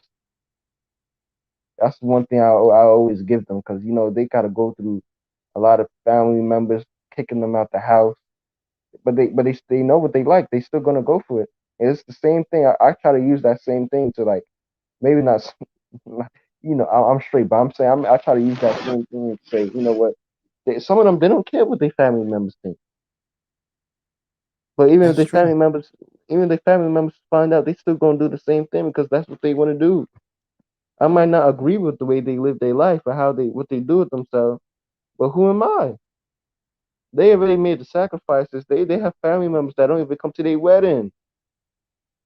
They got That's mothers true. and dads that don't even go to their wedding. Imagine your mom and dad don't go to their wedding. Like me personally, my kid ever say he's gay, I'm not gonna lie, I wouldn't be happy. But guess what? That's not gonna stop him from doing what he wants to do. Those people they gotta go through shit too.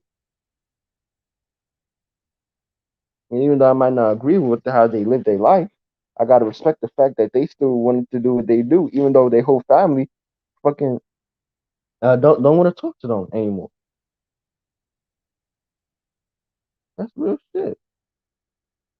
It sure is. What's up, Deacon Dave? Deacon Hit that David, like and subscribe button. I will be back yeah. later tonight. We'll talk about anything, including football tomorrow. NBA is a week away, folks. And the Lakers still losing. Oh, they're resting the old guys. They losing all their preseason games, man. They Man, know. the Bulls is looking good, man. I can't lie. I told you guys, Chicago 53 wins. They ain't getting 53 wins, but they look entertaining, though. I give them that. I just think the Bulls need a jolt, like getting Lonzo Ball when he's improving. I think that's a dangerous proposition. Hmm. Yeah, They I got like Lonzo. Lonzo Ball at the right time. Yeah. I'm not. I don't think he's better than his brother, but Oh, he's he, not he even close to his brother. I mean, LaMelo. You know, it's funny about the NBA. It has become a point guard stud league. hmm And that 5-team point guard trade involving Lillard, um, Ben Simmons, Aaron Fox, and there's one more in this mix. One more, one more point guard. yeah, I think it's kind of interesting because it seems that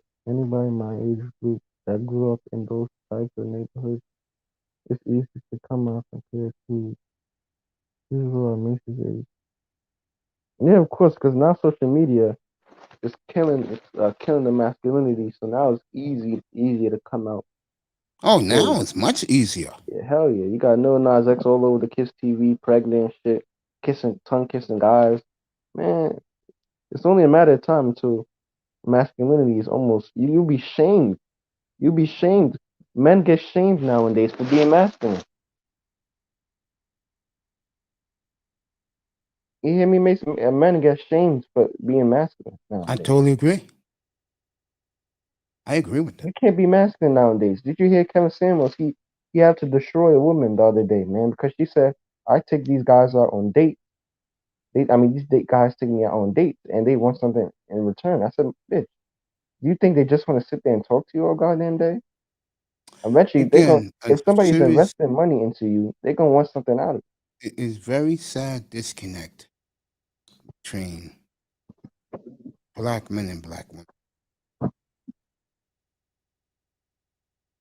It's sad.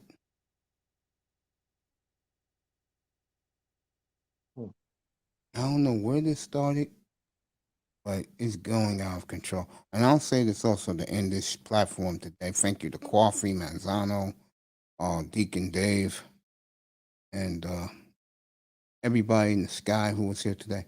The one thing you're noticing more and more, and it's sad, the men, brothers are really cutting themselves off from everybody else. And you need your men, folks. I don't care what community you come Yeah, from. you need the You men. need men to help keep the community strong. What has happened is, and it's sad, but a lot of black men have ran away from the community.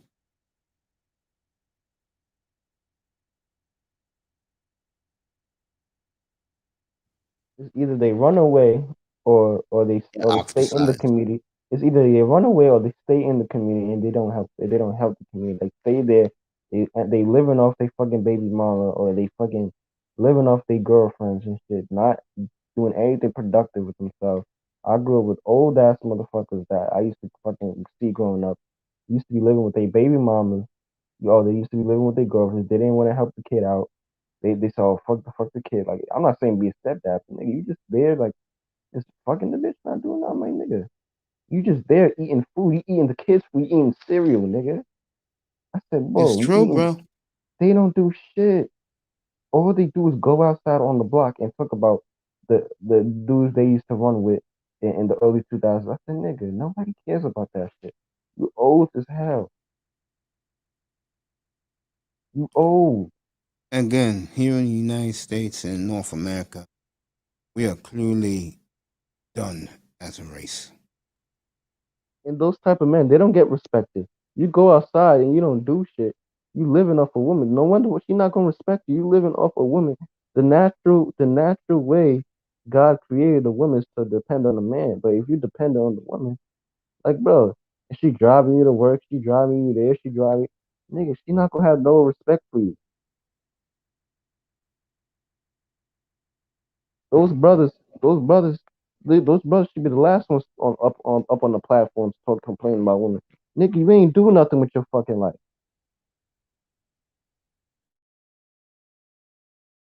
Talk about why they don't respect you, nigga. You don't even respect yourself to even level up, nigga.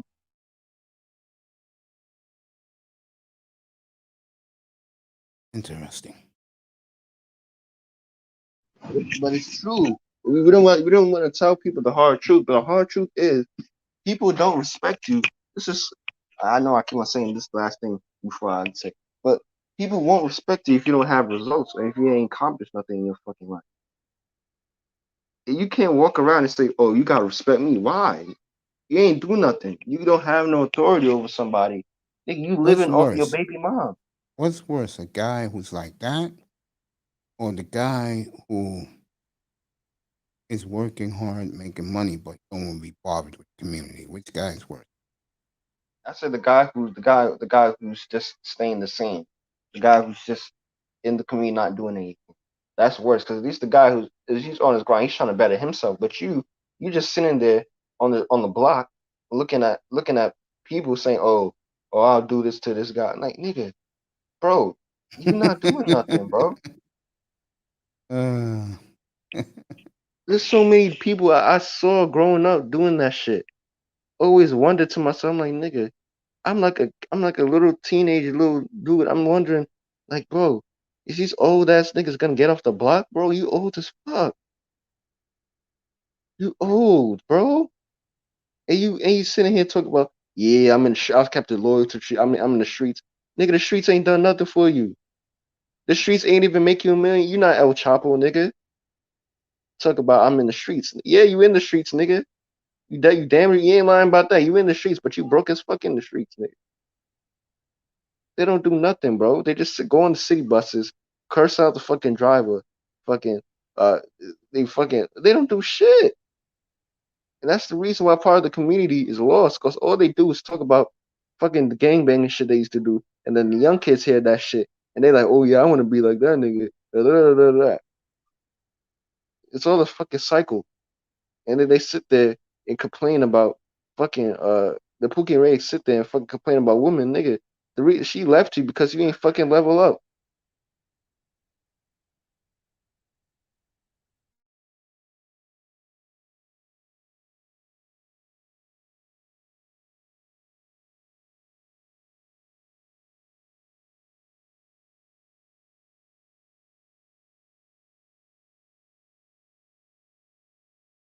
that's very true. And that's fucking sad. Deacon Davis right about absolutely correct about that. So, that note, thank you to everyone in the clouds today. Hit that like and subscribe button on your way out. McDonald, I'll see you tonight. Deacon Dave, Waffy, Shout out to you guys, man. everybody. Yeah, I gotta go get ready because I got an event. Shout out to all the people at the cloud. Shout out to Mace. Shout out to everybody in the chat. Shout out Man, to you, man. I'm sorry for going on my rant today. I No, don't had worry to about let some shit out, man. Hey, dude, it's You know the what I'm saying? afternoon. Nothing's going on. So, You know what I mean? I had to rant a little bit today about community, about social programming, Blue Pill Society wanting us to believe what they believe. Go your own way in life, bro. If you fall I didn't even know flat the in, conservative was even in the room. go your own way in life, bro. If you fall flat on your face, get your ass back up, because at least Yep, you can say that's what I said. at least you can say you're True. doing it by yourself. That's true. And that note, Let me I'm get out of out of here. here. And I will see you all tonight. And we can pick this up tonight. We'll talk about anything tonight, and the baseball and the NFL. Remember, NBA starts on the I don't know if I 19th. can come on tonight because I got a little event I gotta go to, but Oh, don't I'm worry. gonna be in the clouds, man. I'm be in the clouds, man. All right, man. All Appreciate right, you, bro. kid. Have a See ya. great day. Everybody too, man. else, have a great day. I'll see you all tonight. Have a good afternoon. Have a good dinner.